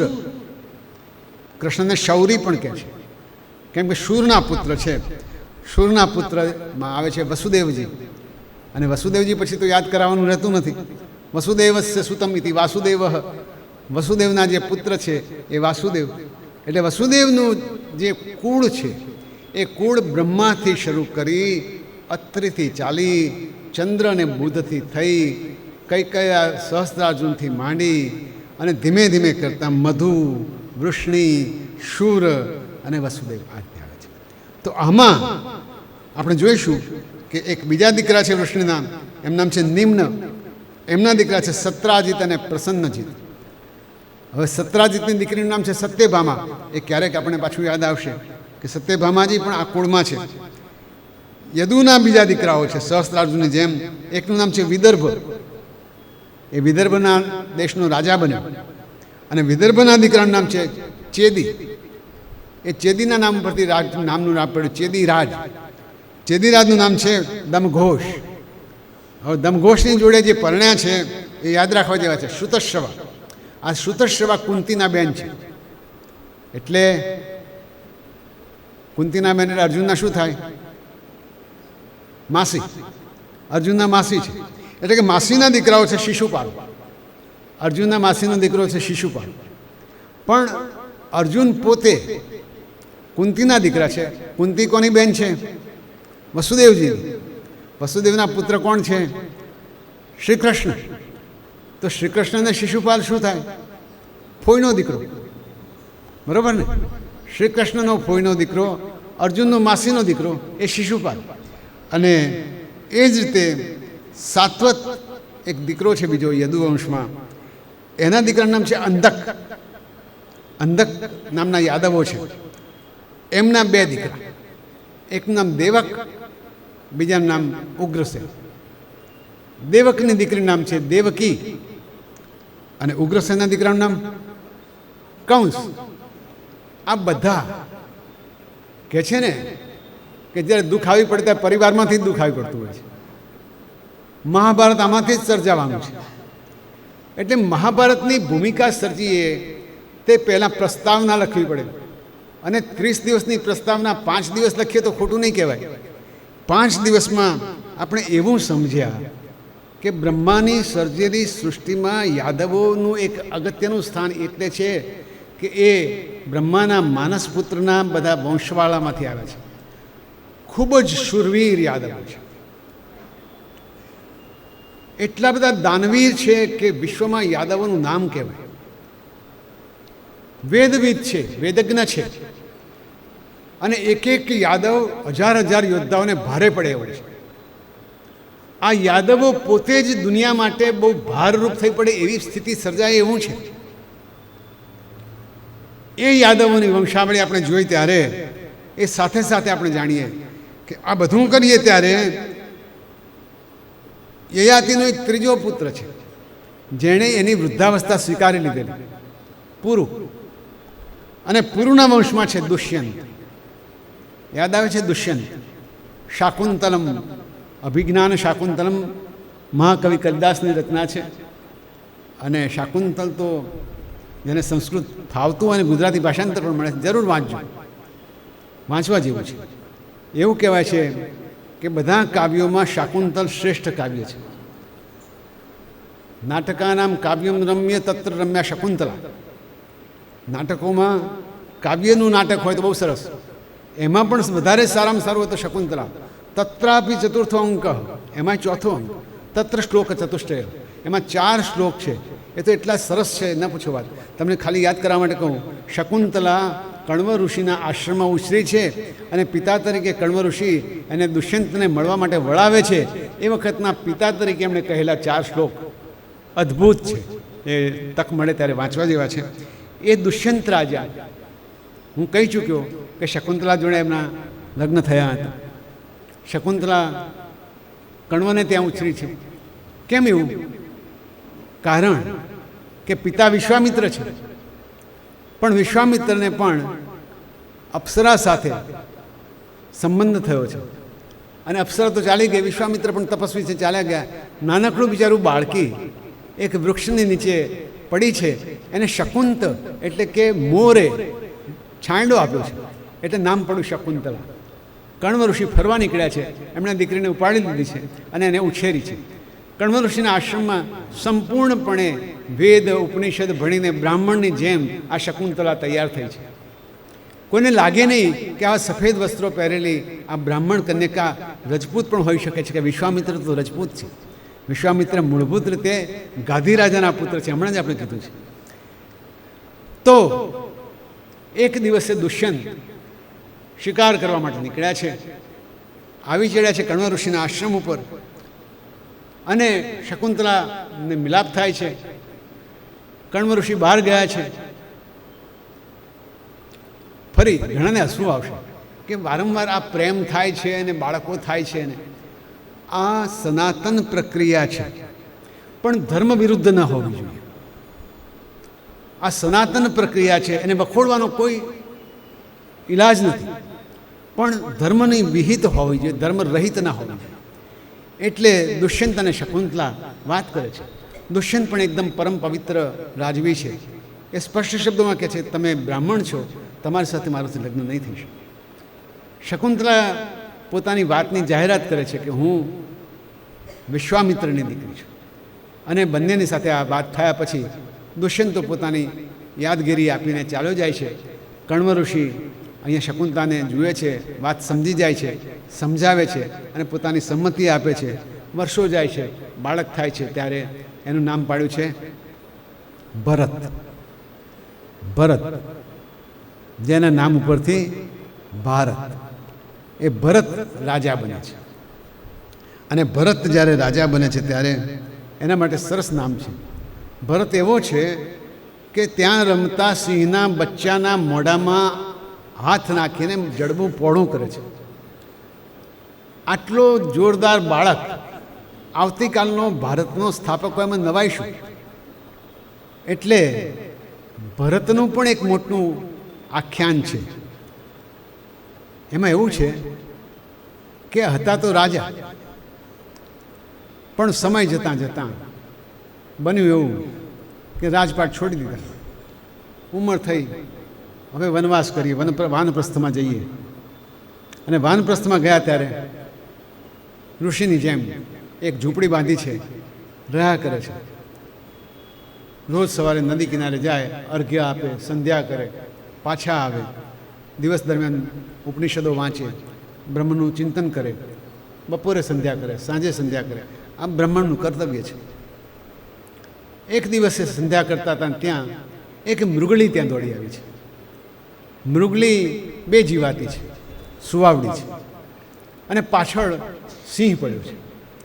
સિંહની ત્રાડ સાંભળીને મૃગલી નદીના ઉપરથી કૂદવા માટે પ્રયત્ન કરે છે. કૂદતી મૃગલીના પેટમાંથી ગર્ભ સ્ત્રવી જાય છે, અને નાનકડું બચ્ચું શાવક સંસ્કૃતમાં એ નીચે નદીમાં પડે છે. ઋષિનું ધ્યાન જાય છે અને બચાવી લે છે. અને એમને એકદમ મનમાં લાગણી થાય છે કે અરે આવડું નાનકડું બચ્ચું, અને મનમાં એકદમ પ્રેમ ઉભરાય છે. બચ્ચાને લઈને આશ્રમ ઉપર, ઝૂંપડી ઉપર આવે છે. એકલા રહેતા, બ્રહ્મનું ચિંતન કરતા, ત્રિકાળ સંધ્યા કરતા, ભગવાનનું નામ લેતા ઋષિ ધીમે ધીમે આ મૃગના બાળકને પોતાના બાળકની જેમ ઉછેરવા માંડ્યા છે. પેલી બાવાની લંગોટી જેવી વાત છે. માયા વધતી જાય છે. હવે તો એવું થઈ ગયું છે કે મૃગલું થોડું મોટું થયું છે. ઋષિના ખભા ઉપર પોતાના શિંગડા ઘસે, ઋષિને આનંદ આવે છે. ઋષિની આગળ આવીને એના ખોળામાં બેસી જાય, ઋષિને આનંદ આવે છે. એટલે બધા જ પ્રકારના બાળકના પોતાના વાલી સાથેના, પોતાના માતા પિતા સાથેના જે સંબંધો હોય એવી રીતે પ્રેમ વધતો જાય છે. એ અત્યારે બચ્ચું હોત, એના બાપા હોત તો કેવું કરતા હોત? આવું જ કરતા હોત. બચ્ચાને બિચારાને સ્કૂલમાં જવાનું હોય તો માં છે તો ખભા ઉપર એક વોટર બેગ લઈ આવે, નાસ્તાનો ડબ્બો લઈ આવે, ચોપડીઓ લઈ આવે, ઉપાડે બાલને, રિક્ષામાં બેસાડે. એટલે 6 વર્ષનું બાળક રિક્ષામાં બેસે પછી ટાટા કરે. ભરત ઋષિને પણ આવું જ થયું છે. ધીમે ધીમે ધીમે ધીમે કરતાં એમની પૂજા ઓછી થતી જાય છે, એમનું બ્રહ્મચિંતન ઓછું થતું જાય છે, અને મુનિ આ માયામાં લપટાયા છે. હવે તો એવું થવા માંડ્યું કે આને ખાવા માટે કંઈક સારું ઘાસ લઈ આવવું, એને કંઈક બહાર આજુબાજુ ચરતું હશે અને કોઈ વાઘ મારી નાખશે તો ઋષિ ચોકી કરવા માંડ્યા છે. જ્યાં જાય ત્યાં પાછળ પાછળ જવા મળે છે. અને હરણું પણ એમને છોડવા માગતું નથી. બહુ ખુશ છે, અહીંયા બહુ ખુશ છે. પણ ભરતજી જે કામ માટે અહીં આવ્યા હતા એ કામ તો રહી ગયું, ઈશ્વર ચિંતન તો રહી ગયું છે. આ ઘરનું એક દિવસે ફરતાં ફરતાં ભૂલું પડ્યું અને ઋષિ પાસે પાછું આવવા મોડું થયું. ઋષિ ચિંતા કરવા માંડે કે શું થયું હશે એને બિચારા, કેવી રીતે હવે આવશે પાછું? અંધારામાં કોઈ વાઘ વરુ ખાઈ જશે તો? અરે રે, કેટલું ભોળિયું છે, કેટલું મને લાડ કરે છે, એના વગર મારું જીવન કેવું? ચિત્રકેતુ રાજા, એના વગર મારું જીવન કેવું? ઋષિ ભોળપણમાં પડી ગયા છે. અને એમ કરતાં કરતાં એક દિવસે એમણે દેહ છોડી દીધો છે. ઉંમર થઈ છે, દેહ છોડ્યો ત્યારે પણ એમનું ધ્યાન તો મૃગમાં જ હતું. બીજો જન્મ મૃગલાનો મળ્યો છે. इतना तू करना स्वामी, जब प्राण तन से निकले, गोविंद नाम लेकर मेरा प्राण तन से निकले. मुख में गंगा जल हो और यमुना जी का जल हो, मुख में राम रटन हो, तब प्राण तन से निकले. એની જગ્યાએ મોઢામાં મૃગલાનું યાદ અને નામ હતું. એટલે ભરતજી બીજા જન્મમાં મૃગ બન્યા છે. પણ કરેલી તપશ્ચર્યાને કારણે પૂર્વજન્મ એમને યાદ રહી ગયો છે. અને પૂર્વજન્મને કારણે રહેલી સ્મૃતિ એમને એટલું સમજાવે છે કે ફરી પાછી આવી ભૂલ ન કરતા. એટલે આખો દિવસ નદીમાં બેઠા બેઠા ભગવાનનું ધ્યાન કર્યા કરે છે અને થોડા જ સમયમાં આવી રીતે ભૂખ તરસથી પીડાઈને ભગવાનનું નામ લેતા લેતા અનશન કરતાં કરતાં એમનો જીવ ગયો છે. ઈશ્વરમાં ધ્યાન હતું, બીજા અવતારે બ્રાહ્મણ બન્યા છે. બ્રાહ્મણ બન્યા છે પણ પૂર્વ સ્મૃતિ ચાલુ છે. અરે રે, હું કેવો હતો, ઋષિ હતો, એમાંથી મૃગ બન્યો, હવે બ્રાહ્મણ બન્યો છું. થોડો સુધારો તો થયો છે પણ હવે ભૂલ ફરી નહીં કરી. હવે મારે મોક્ષ જ લેવો છે. ઈશ્વર સિવાય કોઈ નામ મારે હવે જોઈએ જ નહીં. અને ઈશ્વરનું નામ સતત લીધા કરે છે. બાપ તો પ્રકાંડ પંડિત છે. અરે ભાઈ, સંધ્યા શીખ, આપણે બ્રાહ્મણ કહેવાઈએ, પૂજા પદ્ધતિ શીખ, શીખવાડે. પેલો બધું ખબર પડે પણ કંઈ યાદ નથી એવું કહે અને ખરેખર યાદ ન રાખે. છેવટે કંટાળીને કે આને ભણાવવું નથી, દુકાનમાં ક્યાંક મૂકીએ. દુકાનમાં મૂકે તો દુકાન લૂંટાઈ જાય, ખેતરમાં મૂકે તો ખેતરની અંદર ખાલો ચીડિયા ભરભર પેટ. એ તો બસ એના ધ્યાનમાં જ મસ્ત હોય કે આને ક્યાં મૂકવું. નામ પાડ્યું જડ ભરત. એને જડ ભરત બધા કહેવા મળે. ભરતને મનમાં મજા છે કે હાશ, હવે હું આ બધાથી છૂટીશ. બાપાએ તો ગુજરી ગયા, પછી મોટા ભાઈએ તને રમણ તો રખડ તો મૂકી દીધો, જા ભાઈ રખડ. અને ઘણીવાર એવું બને છે કે આવા મૂઢ જેવા દેખાતા માણસો ગૂઢ રૂપે અધ્યાત્મમાં શ્રેષ્ઠ પણ હોય છે. હરિદ્વાર, ઋષિકેશ, હિમાલયમાં ઘણી વખત એવા માણસો મળી જાય છે. અનહદ જ્ઞાન હોય પણ બિલકુલ કંઈ દિગંબર હોય અથવા તો કંઈ પહેર્યું ના હોય, પણ આવા મળવા મુશ્કેલ હોય છે. જડ ભરતનું પણ એવું છે. બધું જ બ્રહ્મ જ્ઞાન છે પણ કોઈની સાથે વાત નહીં, ચિત્તને જે ખાવા મળે ખાય, જે પીવા મળે પીવે, એમ કરતાં કરતાં ચાલ્યા કરે. એક દિવસે એક ચોરોનો રાજા વિચાર કરે છે કે આ વખતે તો લૂંટ મોટી કરવી છે. ભદ્રકાળીને બલિ ચડાવી, અને બલિ ચડાવીશું તો આપણે માતા વધારે પ્રસન્ન થશે. બલિ એવો શોધીએ કે મજબૂત હોય. જડ ભરત ક્યાંક સૂતા છે, માણસો એમ કીધું ચાલો, કે ચાલો. ચાલવા માંડ્યા. ક્યાં જવું છે, શું કરવું છે, કંઈ નહીં. આવી પહોંચ્યા, પૂજાપાઠ કર્યા, સરસ કપડાં પહેરાવ્યા, કપાળમાં ચાંદલો કર્યો, ગળામાં માળા પહેરાવી. એને થયું બહુ હવે તો સરસ છે, બહુ આનંદ થશે. એનો શિરચ્છેદ કરવાની તૈયારી કરતા હતા.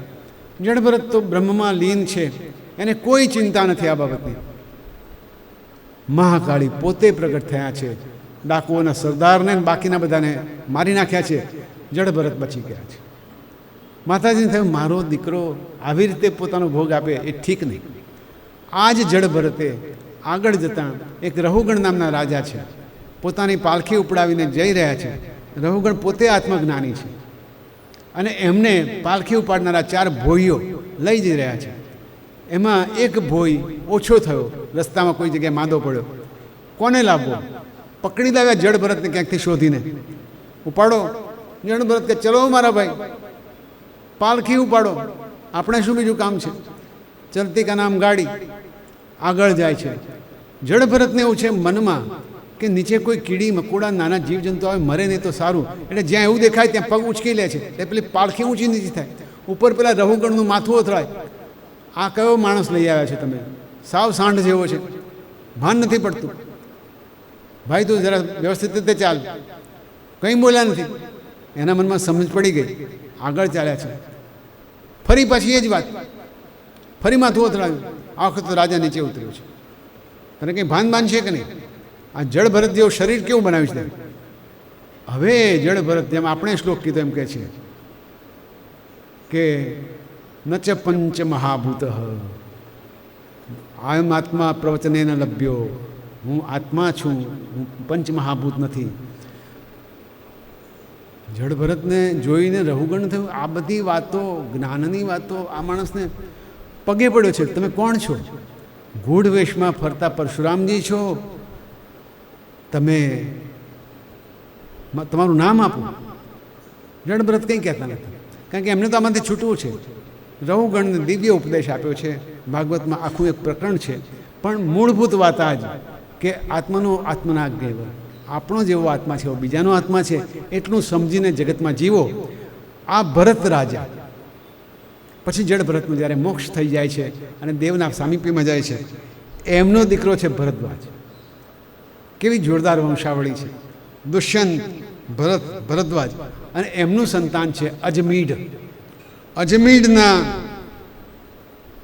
ગોત્રમાં સંવર્ણ નામનો રાજા થાય છે. સંવર્ણની સાથે તપતી પરણાવી છે. આ તપતી કોણ? તપતી એટલે આપણે સુરતની બાજુમાં જે તાપી નદી છે તે. એ તાપી એ બીજું કંઈ નહીં પણ સૂર્યની સંબંધી તપતી એટલે તાપી. અને ત્યાં અશ્વિની કુમારનું મંદિર છે સુરતમાં. સુરતનું નામ જ સૂર્યનગરી છે. હવે આ સંવર્ણ અને તપતી જેમણે ચંડીપાઠ ભણતા છે એમાં પણ સંવર્ણનું પાત્ર આવે છે. એમના વંશમાં કુરુ પાકે છે. કુરુના વંશમાં જહનુ આવે છે. જહનુના વંશમાં શાંતનુ આવે છે. શાંતનુનો અર્થ થાય શમતનુ. શમ એટલે કલ્યાણ, શાંતિ. એને જોઈને મનને શાંતિ થાય એટલે નામ પાડ્યું શાંતનુ. શાંતનુને સત્યવતી સાથે સંબંધ થાય છે અને એટલે વિચિત્રવીર્ય નામનો પુત્ર થાય છે. શાંતનુને જે વિચિત્રવીર્ય નામનો પુત્ર થયો છે તે. અને બીજી બાજુ સત્યવતીને મળ્યા પહેલાં શાંતનુ ગંગાના કિનારે હતા ત્યારે ગંગા સાથે સંબંધ થયો છે. ગંગાથી પુત્ર થયો છે ગાંગેય.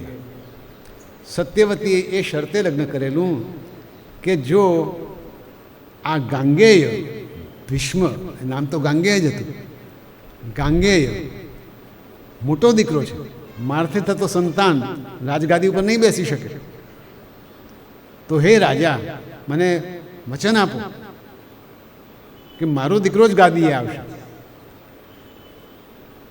રાજા તો ઘણા દિવસ સુધી બેબાકડા ફર્યા કરે છે, પણ પેલા પુરુએ જેમ યયાતિની લાજ રાખી એમ ભીષ્મને ખબર પડી છે. ભીષ્મ રાજાને લઈને ગંગા પાસે આવ્યા છે. ચિંતા ન કરો, હું આજીવન બ્રહ્મચારી રહીશ અને આને હું રાજા બનાવીશ. આ ભીષ્મ પ્રતિજ્ઞા લેનાર ભીષ્મ શાંતનુના પુત્ર. શાંતનુના બીજા પુત્ર વિચિત્રવીર્ય. અને વિચિત્રવીર્ય ખરેખર વિચિત્રવીર્ય એટલા માટે છે કે એમને કોઈ સંતાન થતા નથી. હવે થયું એવું કે વિચિત્રવીર્યને માટે કન્યાઓ પણ મળતી નહોતી. એટલે ભીષ્મે પ્રયત્ન કર્યો. ભીષ્મને આ જગતમાં જીતી શકે એવું કોઈ છે નહીં. પરશુરામના શિષ્ય છે અને ગંગાના પુત્ર છે. આમ જોવા જઈએ તો ક્યારેક વળી એ જુદું પુરાણ છે, એમાં વસુઓ છે.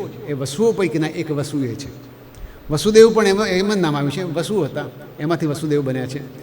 પણ ભીષ્મ વસુ છે, દેવતાઓની સમકક્ષ છે. અને એટલે માટે એમણે ટંકાર કર્યો છે કે વિચિત્રવીર્ય માટે પત્ની હું લાવી આપીશ. કાશીરાજને ત્યાં સ્વયંવર છે. અંબિકા અને અંબા બંને દીકરીઓ છે. એ દીકરીઓના સ્વયંવરમાંથી ભીષ્મે એમને ઉપાડી છે. એ જમાનામાં ક્ષત્રિયોમાં આવો વ્યવહાર હતો, ઉપાડી જઈ શકે અને અપહરણ કર્યા પછી પોતાના દીકરા સાથે પરણાવી શકે. હા, યુદ્ધમાં હારી જાય તો વાત ગઈ. ભીષ્મને હરાવનાર કોઈ છે નહીં. બંને દીકરીઓ અહીંયા આવી છે, કાશીરાજની પુત્રીઓ.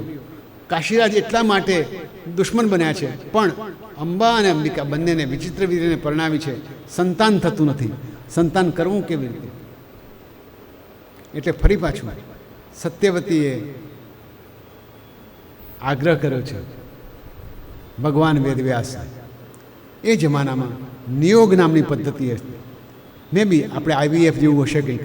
અને નિયોગ પદ્ધતિથી ભગવાન વેદવ્યાસે આ વિચિત્રવીર્યની પત્નીઓમાં વીર્ય મૂક્યું છે. એમાંથી એક પત્ની ભગવાન વેદવ્યાસ કૃષ્ણ છે, કાળા છે. ભગવાન વેદવ્યાસ ખૂબ તપશ્ચર્યા કરે એટલે એકદમ શુક્લકડી શરીર અને જોવા ન ગમે, મોટી દાઢી, મોટી જટા એવા હોય. આમ અંશાવતાર છે. પણ એમને જોયા એટલે પેલી અંબા આંખ મીચી ગઈ. અંબિકા ધ્રુજી ગઈને પીળી પડી ગઈ. એટલે આંખ મીચી ગઈ એનો દીકરો થયો ધૃતરાષ્ટ્ર. પીળી પડી ગઈ એનો પુત્ર થયો પાંડુ, જે પહેલેથી જ ફીકો હતો. અને એક દાસીએ આગ્રહ કર્યો વેદવ્યાસજીને કે મારે પણ સંતાન નથી. એ દાસીએ હરખભેર પુત્રની ઉત્પત્તિ કરી. એનું નામ છે વિદુર. એટલે ધૃતરાષ્ટ્ર, પાંડુ અને વિદુર સુધી આપણે આવ્યા. હવે મહાભારત શરૂ કરવું અઘરું નથી, પણ હજુ એક વાત બાકી રહી જાય. કેમ કે વસુદેવની બહેન કુંતી, એ કુંતીને કુંતીભોજ રાજાએ મિત્ર ભાવે દત્તક માંગી. એટલે કુંતી ત્યાં ગઈ, ત્યારથી એનું નામ કુંતી પડ્યું. બાકી એનું નામ હતું પૃથા. એ કુંતીભોજ રાજાને ત્યાં દત્તક પુત્રી તરીકે ઉછરી. કુંતી એટલે શ્રી કૃષ્ણની ફોઈ, કુંતી એટલે અર્જુન વગેરે પાંડવોની માં. અને એ કુંતી નાના હતા, કુંતીભોજને ત્યાં હતા. ત્યારે સામાન્ય સંજોગોમાં ગુસ્સે થઈ જતા એવા દુર્વાસા મુનિ આવ્યા. બાપાને લાગ્યું કે આ દીકરી બિચારી બહુ ડાહી છે, ઋષિની સેવામાં મૂકીએ, એમની ખાણી પીણી આરામની અર્ઘ્યની બધી વ્યવસ્થા કરી આપશે. અને કુંતી બહુ ધર્મશીલ, એણે દુર્વાસાજીને બહુ સરસ રીતે સાચવ્યા. દુર્વાસા પ્રસન્ન થયા છે. દુર્વાસા પ્રસન્ન થાય એટલે બહુ મોટી વાત કહેવાય, પણ પ્રસન્ન થયા છે. અને એમણે કીધું હું તને ઈચ્છિત પુત્ર મળે એવી જોગવાઈ કરી આપે. કુંતીને તો કંઈ ખબર નથી કે પુત્ર શું ને કેવી રીતે થાય, પણ કે હું તારા પર રાજી થયો છું. ભવિષ્યમાં તારે જો પુત્ર જોઈતા હોય તો તારે જે દેવતા જેવો પુત્ર જોઈતો હોય એને યાદ કરજે, તને એ દેવતા જેવો પુત્ર મળશે. કુંતી હજુ પ્રમાણમાં થોડી ભોળી છે. પુત્ર થવાની અવસ્થા થઈ ત્યારે એમ થયું કે પેલા દુર્વાસા મુનિ કહી ગયા હતા, લાવો ખાતરી તો કરીએ. ખાતરી તો બીજા દેવ યાદ ના આવ્યા, સામે સૂર્યદેવ દેખાતા હતા. તો સૂર્યનું એ મંત્ર જપીને આવાહન કર્યું. સૂર્યદેવ સામે પ્રગટ થઈ ગયા. હું તો માગું ખોબો ને તમે દઈ દો દરિયો. સૂર્યદેવ પોતે આવી ગયા. કુંતી ગભરાઈ ગઈ. અરે આ શું? માફ કરજો, મેં તો આ મંત્રનો પ્રયોગ કરવા માટે જ તમને ટેસ્ટ કરવા બોલાયા હતા. સૂર્યદેવ કે અમારે ત્યાં ટેસ્ટ બેસ્ટ જેવું કંઈ હોતું નથી, આ કંઈ લેબોરેટરી થોડી છે. અમે તો આવ્યા એટલે તને સંતાન આપીને જ જવાના. કુંતી ગભરાઈ છે, પણ એને સૂર્યદેવે પોતાના તરફથી એક સંતાન આપ્યું છે જે સૂર્ય સમકક્ષ છે, સૂર્યનો પુત્ર ગણાય. અને પહેલો પુત્ર કુમાર અવસ્થામાં થયો છે. કુંતી ગભરાઈ ગયા છે. કુંતી કે શું કરું? થોડા અંગત માણસો બહેનપણીઓ ભેગી કરીને એક પેટીમાં મૂકી, લાકડાની પેટીને તરતી કરી દીધી નદીમાં. હે ભગવાન, મારા બાળકને સાચવજે. ભગવાને સાચવ્યો છે. અભિરથ નામનો એક ક્ષત્રિય યોદ્ધો છે, પણ સારથી તરીકે કામ કરે છે. એના ધ્યાનમાં આવ્યું, ઓહો આ તો પેટી કંઈ જાય છે. પેટી ખેંચી લાવ્યો, જોયું તો અંદર બાળક, અને તેજના જઘારા મારે, શરીર ઉપર સોનાના કવચ અને કુંડળ શોભે. જન્મતા વેંત જેની પાસે કવચ અને કુંડળ છે એવો આ કર્ણ. કુંતીનો પહેલો પુત્ર કર્ણ કુંતીથી વિખૂટો પડી ગયો. કુંતીને હવે ખબર પડી ગઈ કે આ પ્રયોગ કરવાથી શું થાય ને શું ન થાય. પરણીને આવ્યા પછી પાંડુની સાથે રહ્યા. પાંડુનું શરીર પહેલેથી જ નબળું હતું, સંતાન થવાની શક્યતાઓ ઓછી હતી. વળી એમને એક ઋષિનો શાપ હતો કે જો તું મૈથુન કરીશ તો તારો જીવ જશે. શક્ય જ નહોતું, કારણ કે એમણે મૈથુનની અવસ્થામાં રહેલા એક મૃગ અને મૃગલીને તીરથી મારી નાખેલા. એ તીરથી માર્યા એ ખરેખર મૃગ અને મૃગલી થઈને એક ઋષિ અને ઋષિ પત્ની સંભોગ કરી રહ્યા હતા. એટલે ઋષિએ શાપ આપ્યો કે તારું પણ આ જ અવસ્થામાં મૃત્યુ થશે. પાંડુ ગભરાય છે. કુંતી અને માદ્રીને વાત કરી છે. કુંતીને તો ખબર છે કે તમે મારા પતિ તરીકે મારા ઢાલ બની રહો, બાકી સંતાન તો કેવી રીતે કરવા એ મને ફાવે છે. એટલે કુંતીએ પાંડુની રજા સાથે સૌ પહેલાં ધર્મરાજને બોલાવ્યા છે, યુધિષ્ઠિર આવ્યા છે, તે પછી ઇન્દ્રદેવને બોલાવ્યા છે, અર્જુન આવ્યો છે, અને તે પછી વાયુદેવને બોલાવ્યા છે, ભીમ આવ્યો છે.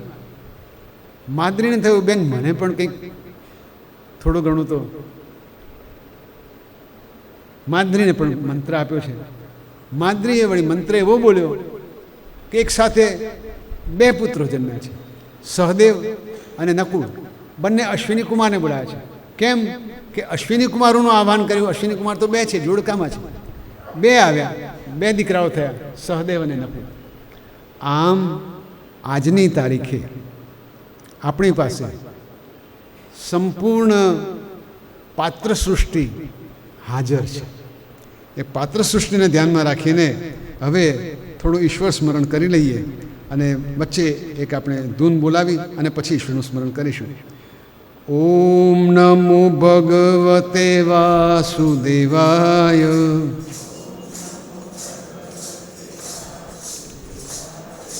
ઓમ નમો ભગવતે વાસુદેવાય.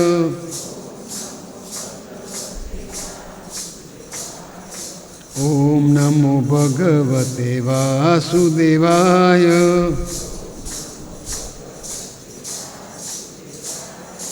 ઓમ નમો ભગવતે વાસુદેવાય.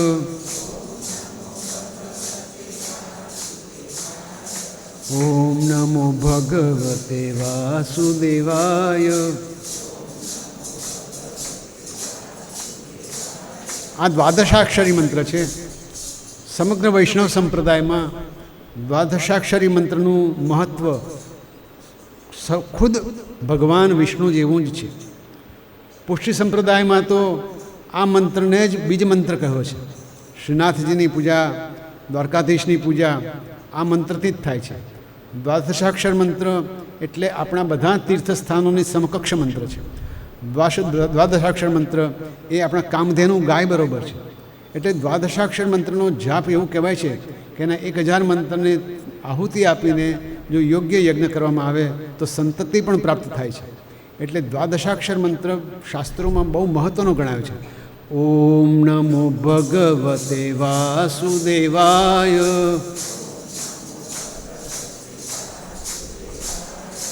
ઓમ નમો ભગવતે વાસુદેવાય.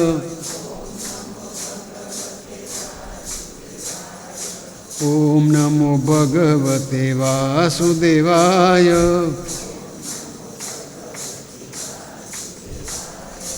ઓમ નમો ભગવતે વાસુદેવાય. ઓમ નમો ભગવતે વાસુદેવાય. ઓમ નમો ભગવતે વાસુદેવાય. વાસુદેવાય વાસુદેવાય. ઓમ નમો ભગવતે વાસુદેવાય.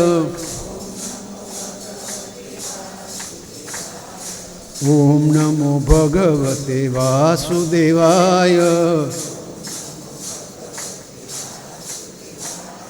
ઓમ નમો ભગવતે વાસુદેવાય. ઓમ નમો ભગવતે વાસુદેવાય. ઓમ નમો ભગવતે વાસુદેવાય. ઓમ નમો ભગવતે વાસુદેવાય. ઓમ નમો ભગવતે વાસુદેવાય. ઓમ નમો ભગવતે વાસુદેવાય. દ્વારિકાધીશ કી જય. ભગવાનના નામસ્મરણ પછી એક સુંદર મજાનું સ્તોત્ર આપણે સમજીએ. કેમ કે ભગવાનના ગુણનું કીર્તન કરીએ, એમની લીલાનું રસપાન કરીએ, સાથે સાથે એમના ભાવને પણ સમજીએ, એમના રૂપને સમજીએ. ભજે વ્રજૈક મંડનમ સમસ્ત પાપ ખંડનમ. આ શ્રી કૃષ્ણાષ્ટક છે, ખૂબ સરસ છે. જેને ગોખવું સંસ્કૃતમાં ગમે ગોખી શકે છે.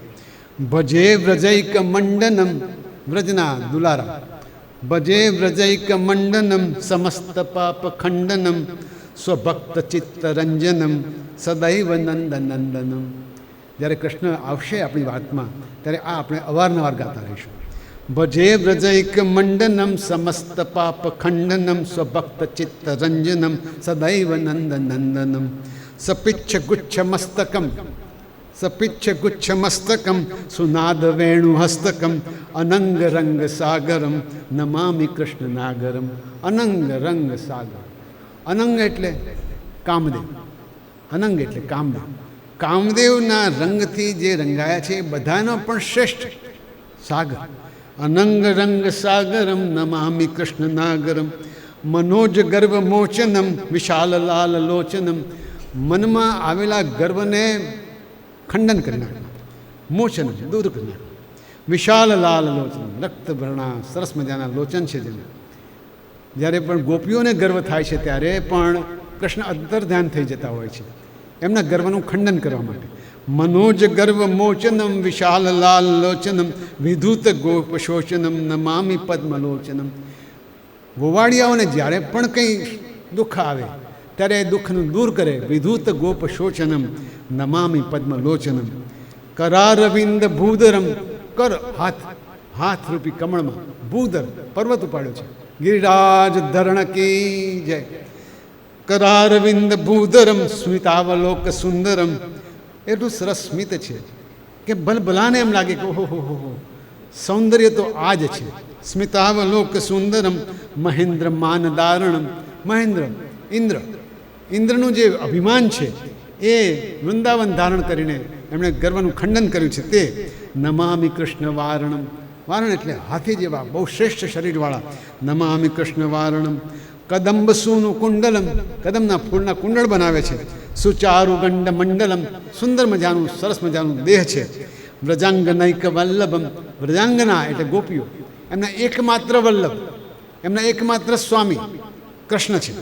નમામિ કૃષ્ણ દુર્લભમ. કૃષ્ણ કંઈ સુલભ નથી, કૃષ્ણ કોઈનાય નથી. કેમ કે કૃષ્ણનું કોઈ નથી.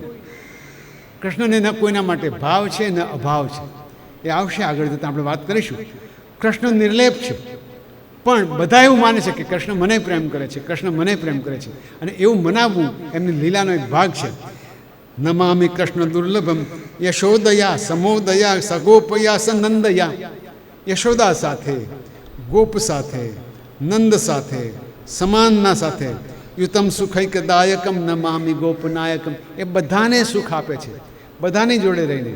યશોદાજીને સુખ આપ્યું છે, નંદજીને સુખ આપ્યું છે, ગોપોને સુખ આપ્યું છે, પોતાના મિત્રોને સુખ આપ્યું છે. સદૈવ પાદ પંકજમ મદીય માનસે નિજમ. એમના પાદ પંકજ, એમના ચરણકમળ એ મારા છે એવું માનીને હું મનમાં ધ્યાન કરું છું. દધાન મુત્ત માલકમ નમામિ દંદ બાળકમ.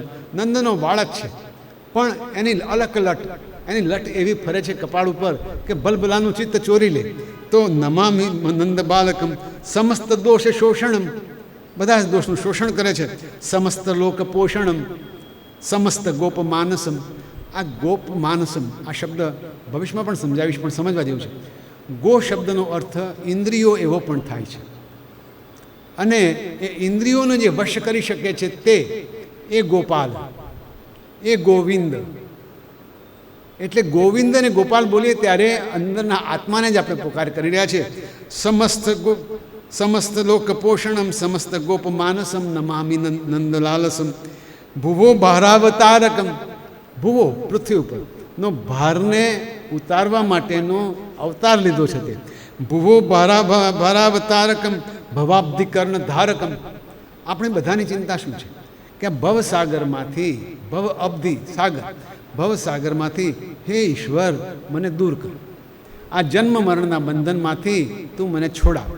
આ વારંવાર જન્મવું, વારંવાર મરણું, પુનરપી જનનમ પુનરપી મરણમ પુનરપી જનની જઠરે શયનમ એ સંસારે ખલુદુસ્તારે કૃપયા પારમ પાહી મુરારે. શંકરાચાર્ય કહે છે એ જ પ્રમાણે ભવાબ્ધિ કર્ણકારકમ. એમાં જે મારી નૌકાને દોરી જાય એવા કૃષ્ણ.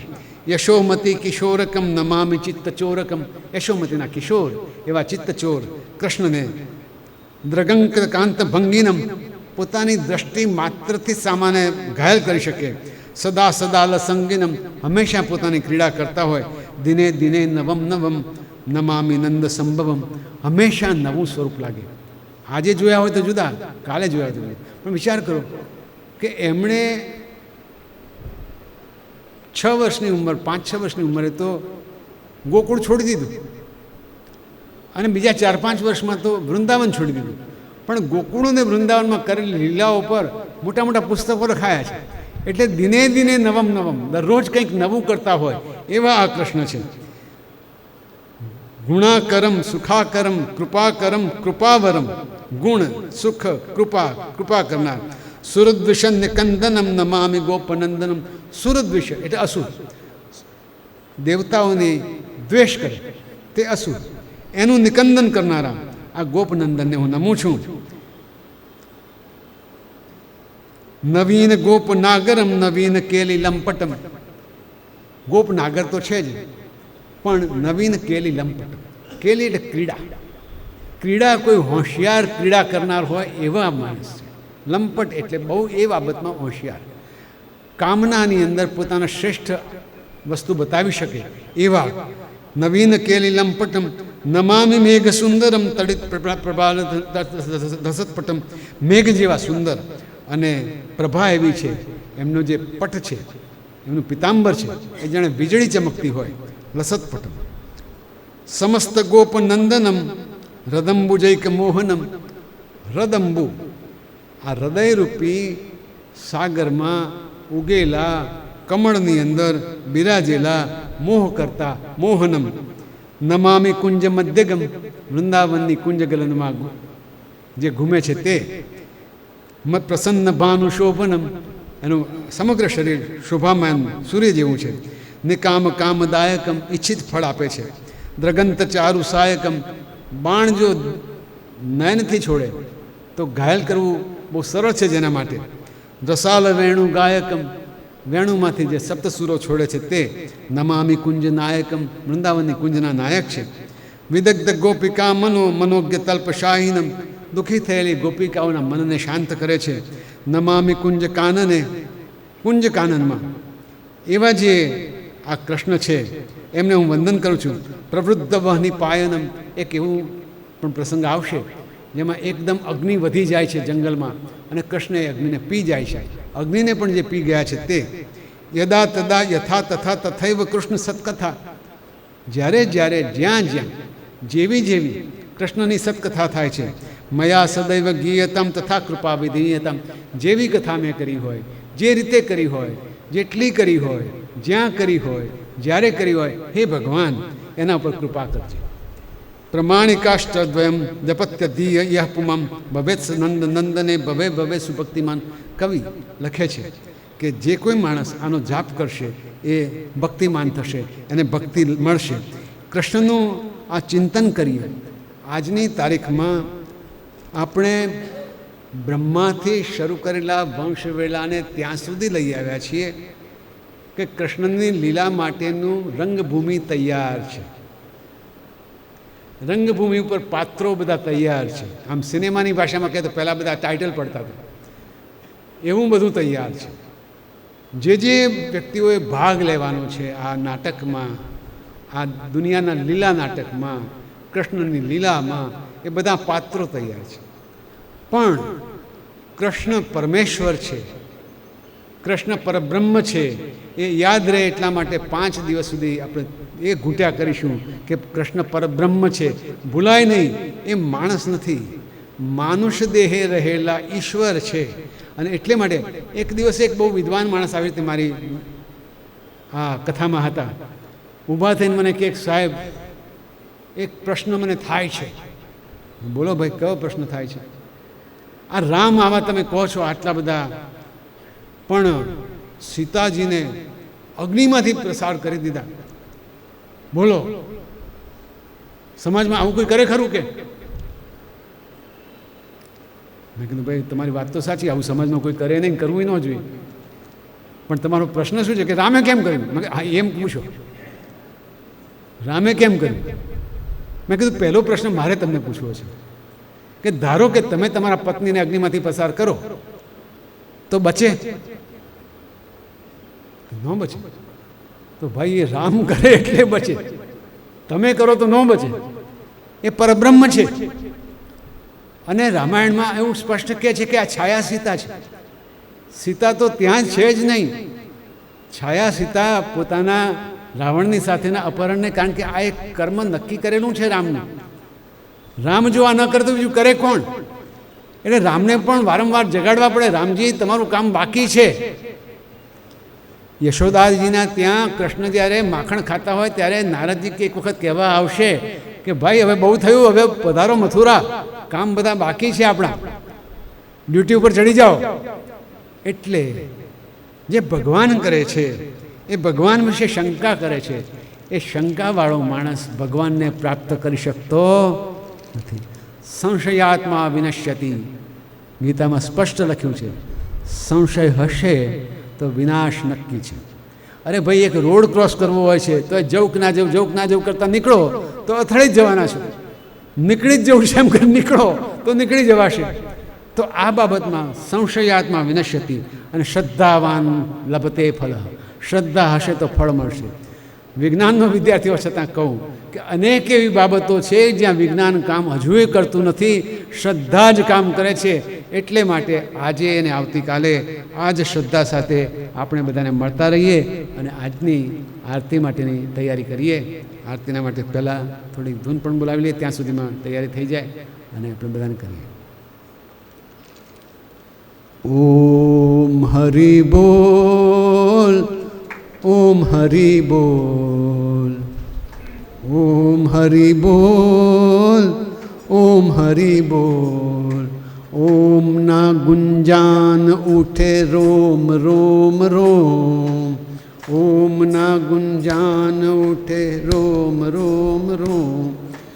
ઓમ હરિ ઓમ, ઓમ હરિ ઓમ, ઓમ ના ગુંજાન ઉઠે રોમ રોમ રોમ. ઓમ હરિ ઓમ, ઓમ ના ગુંજાન ઉઠે રોમ રોમ રોમ. ઓમ હરિ ઓમ, ઓમ હરિ ઓમ, ઓમ ના ગુંજાન ઉઠે રોમ રોમ રોમ.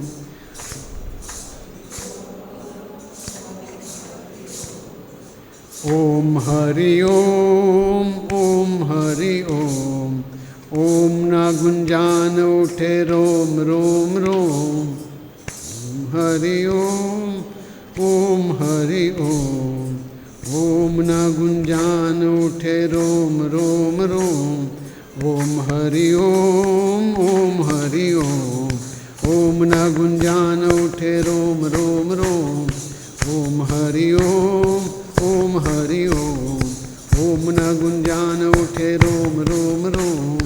ઓમ હરિ ઓમ, ઓમ હરિ ઓમ, ઓમ ના ગુંજાન ઉઠે રોમ રોમ રોમ. ચૈતન્ય સિંધુ ગુગવે ઓમ ઓમ ઓમ, ચૈતન્ય સિંધુ ગુગવે ઓમ ઓમ ઓમ. ઓમ હરિ ઓમ, ઓમ હરિ ઓમ, ઓમ ના ગુંજાન ઉઠે રોમ રોમ રોમ. ઓમ હરિ ઓમ, ઓમ હરિ ઓમ, ઓમ ના ગુંજાન ઉઠે રોમ રોમ રોમ. શ્રી કૃષ્ણચંદ્ર ભગવાન કી જય. આજની સમાપ્તિમાં એટલું જ કહેવાનું કે આપણે શ્રી હરિના ભગવાનના અવતારોની કથા કહી રહ્યા છીએ. વરાહ અવતારની વાત થઈ છે, પરશુરામ અવતારની વાત થઈ છે, અને સનતકુમાર સનકાદી એ બ્રહ્મર્ષિઓના અવતારની વાત થઈ છે. હવે આવતીકાલે કપિલાવતારની વાત થશે. આપણા મુખ્ય બે અવતારો કદાચ પરમ દિવસે નૃસિંહ અવતાર અને રામાવતાર પણ થશે. દરમિયાનમાં ગૌણ અવતારો સમુદ્ર મંથન વખતના છે. ધન્વંતરી, કુર્મ અવતાર, મોહિની અવતાર, એની પણ વાત કરીશું. અને 2 દિવસ પછી, 2 કે 3 દિવસ પછી, રવિવાર પહેલાં આપણે અવતાર કથા પૂરી કરીશું. ત્યારે કૃષ્ણાવતારની શરૂઆત થશે એવું અમારું માનવું છે. પણ આ બધા જ અવતાર કૃષ્ણના જ છે. આ બધા જ અવતાર કૃષ્ણના જ છે. આપણે સૃષ્ટિના સર્જનથી શરૂ કરીએ, તે જે શયન કર્યું તો વિષ્ણુ, બીજું કોઈ નહીં પણ કૃષ્ણ પોતે જ છે. કૃષ્ણ એવ સ્વયં વિષ્ણુ. કૃષ્ણ પોતે વિષ્ણુ છે, વિષ્ણુ પોતે કૃષ્ણ છે. અને બીજું, વિષ્ણુ અને શિવમાં કોઈ તફાવત નથી. પિતાજી નોકરી કરવા જાય અને પિતાજી ઘેર આવીને જમવા બેસે એ પિતા બદલાતા નથી. પિતા એકના એક જ રહે છે. પિતાજી તમાચો મારે તો પણ એ જ પિતાજી છે. પિતાજી લાડ કરે તો પણ એ જ પિતાજી છે. પિતાજી સૃષ્ટિ રચે તો પણ એ જ પિતાજી છે. પિતાજી સૃષ્ટિનો ધ્વંસ કરે તો પણ એ જ પિતાજી છે. બ્રહ્મા, વિષ્ણુ અને મહેશની ત્રિમૂર્તિ આપણા સનાતન ધર્મને માટે અત્યંત આદરણીય, પૂજનીય અને ઈશ્વર પરબ્રહ્મના સ્વરૂપ પ્રમાણે છે. એ આપણે ધીમે ધીમે આપણા મનમાં ચોક્કસ કરતા જઈએ. એ ઈશ્વરને પ્રાર્થના સાથે આરતી કરીશું આપણે.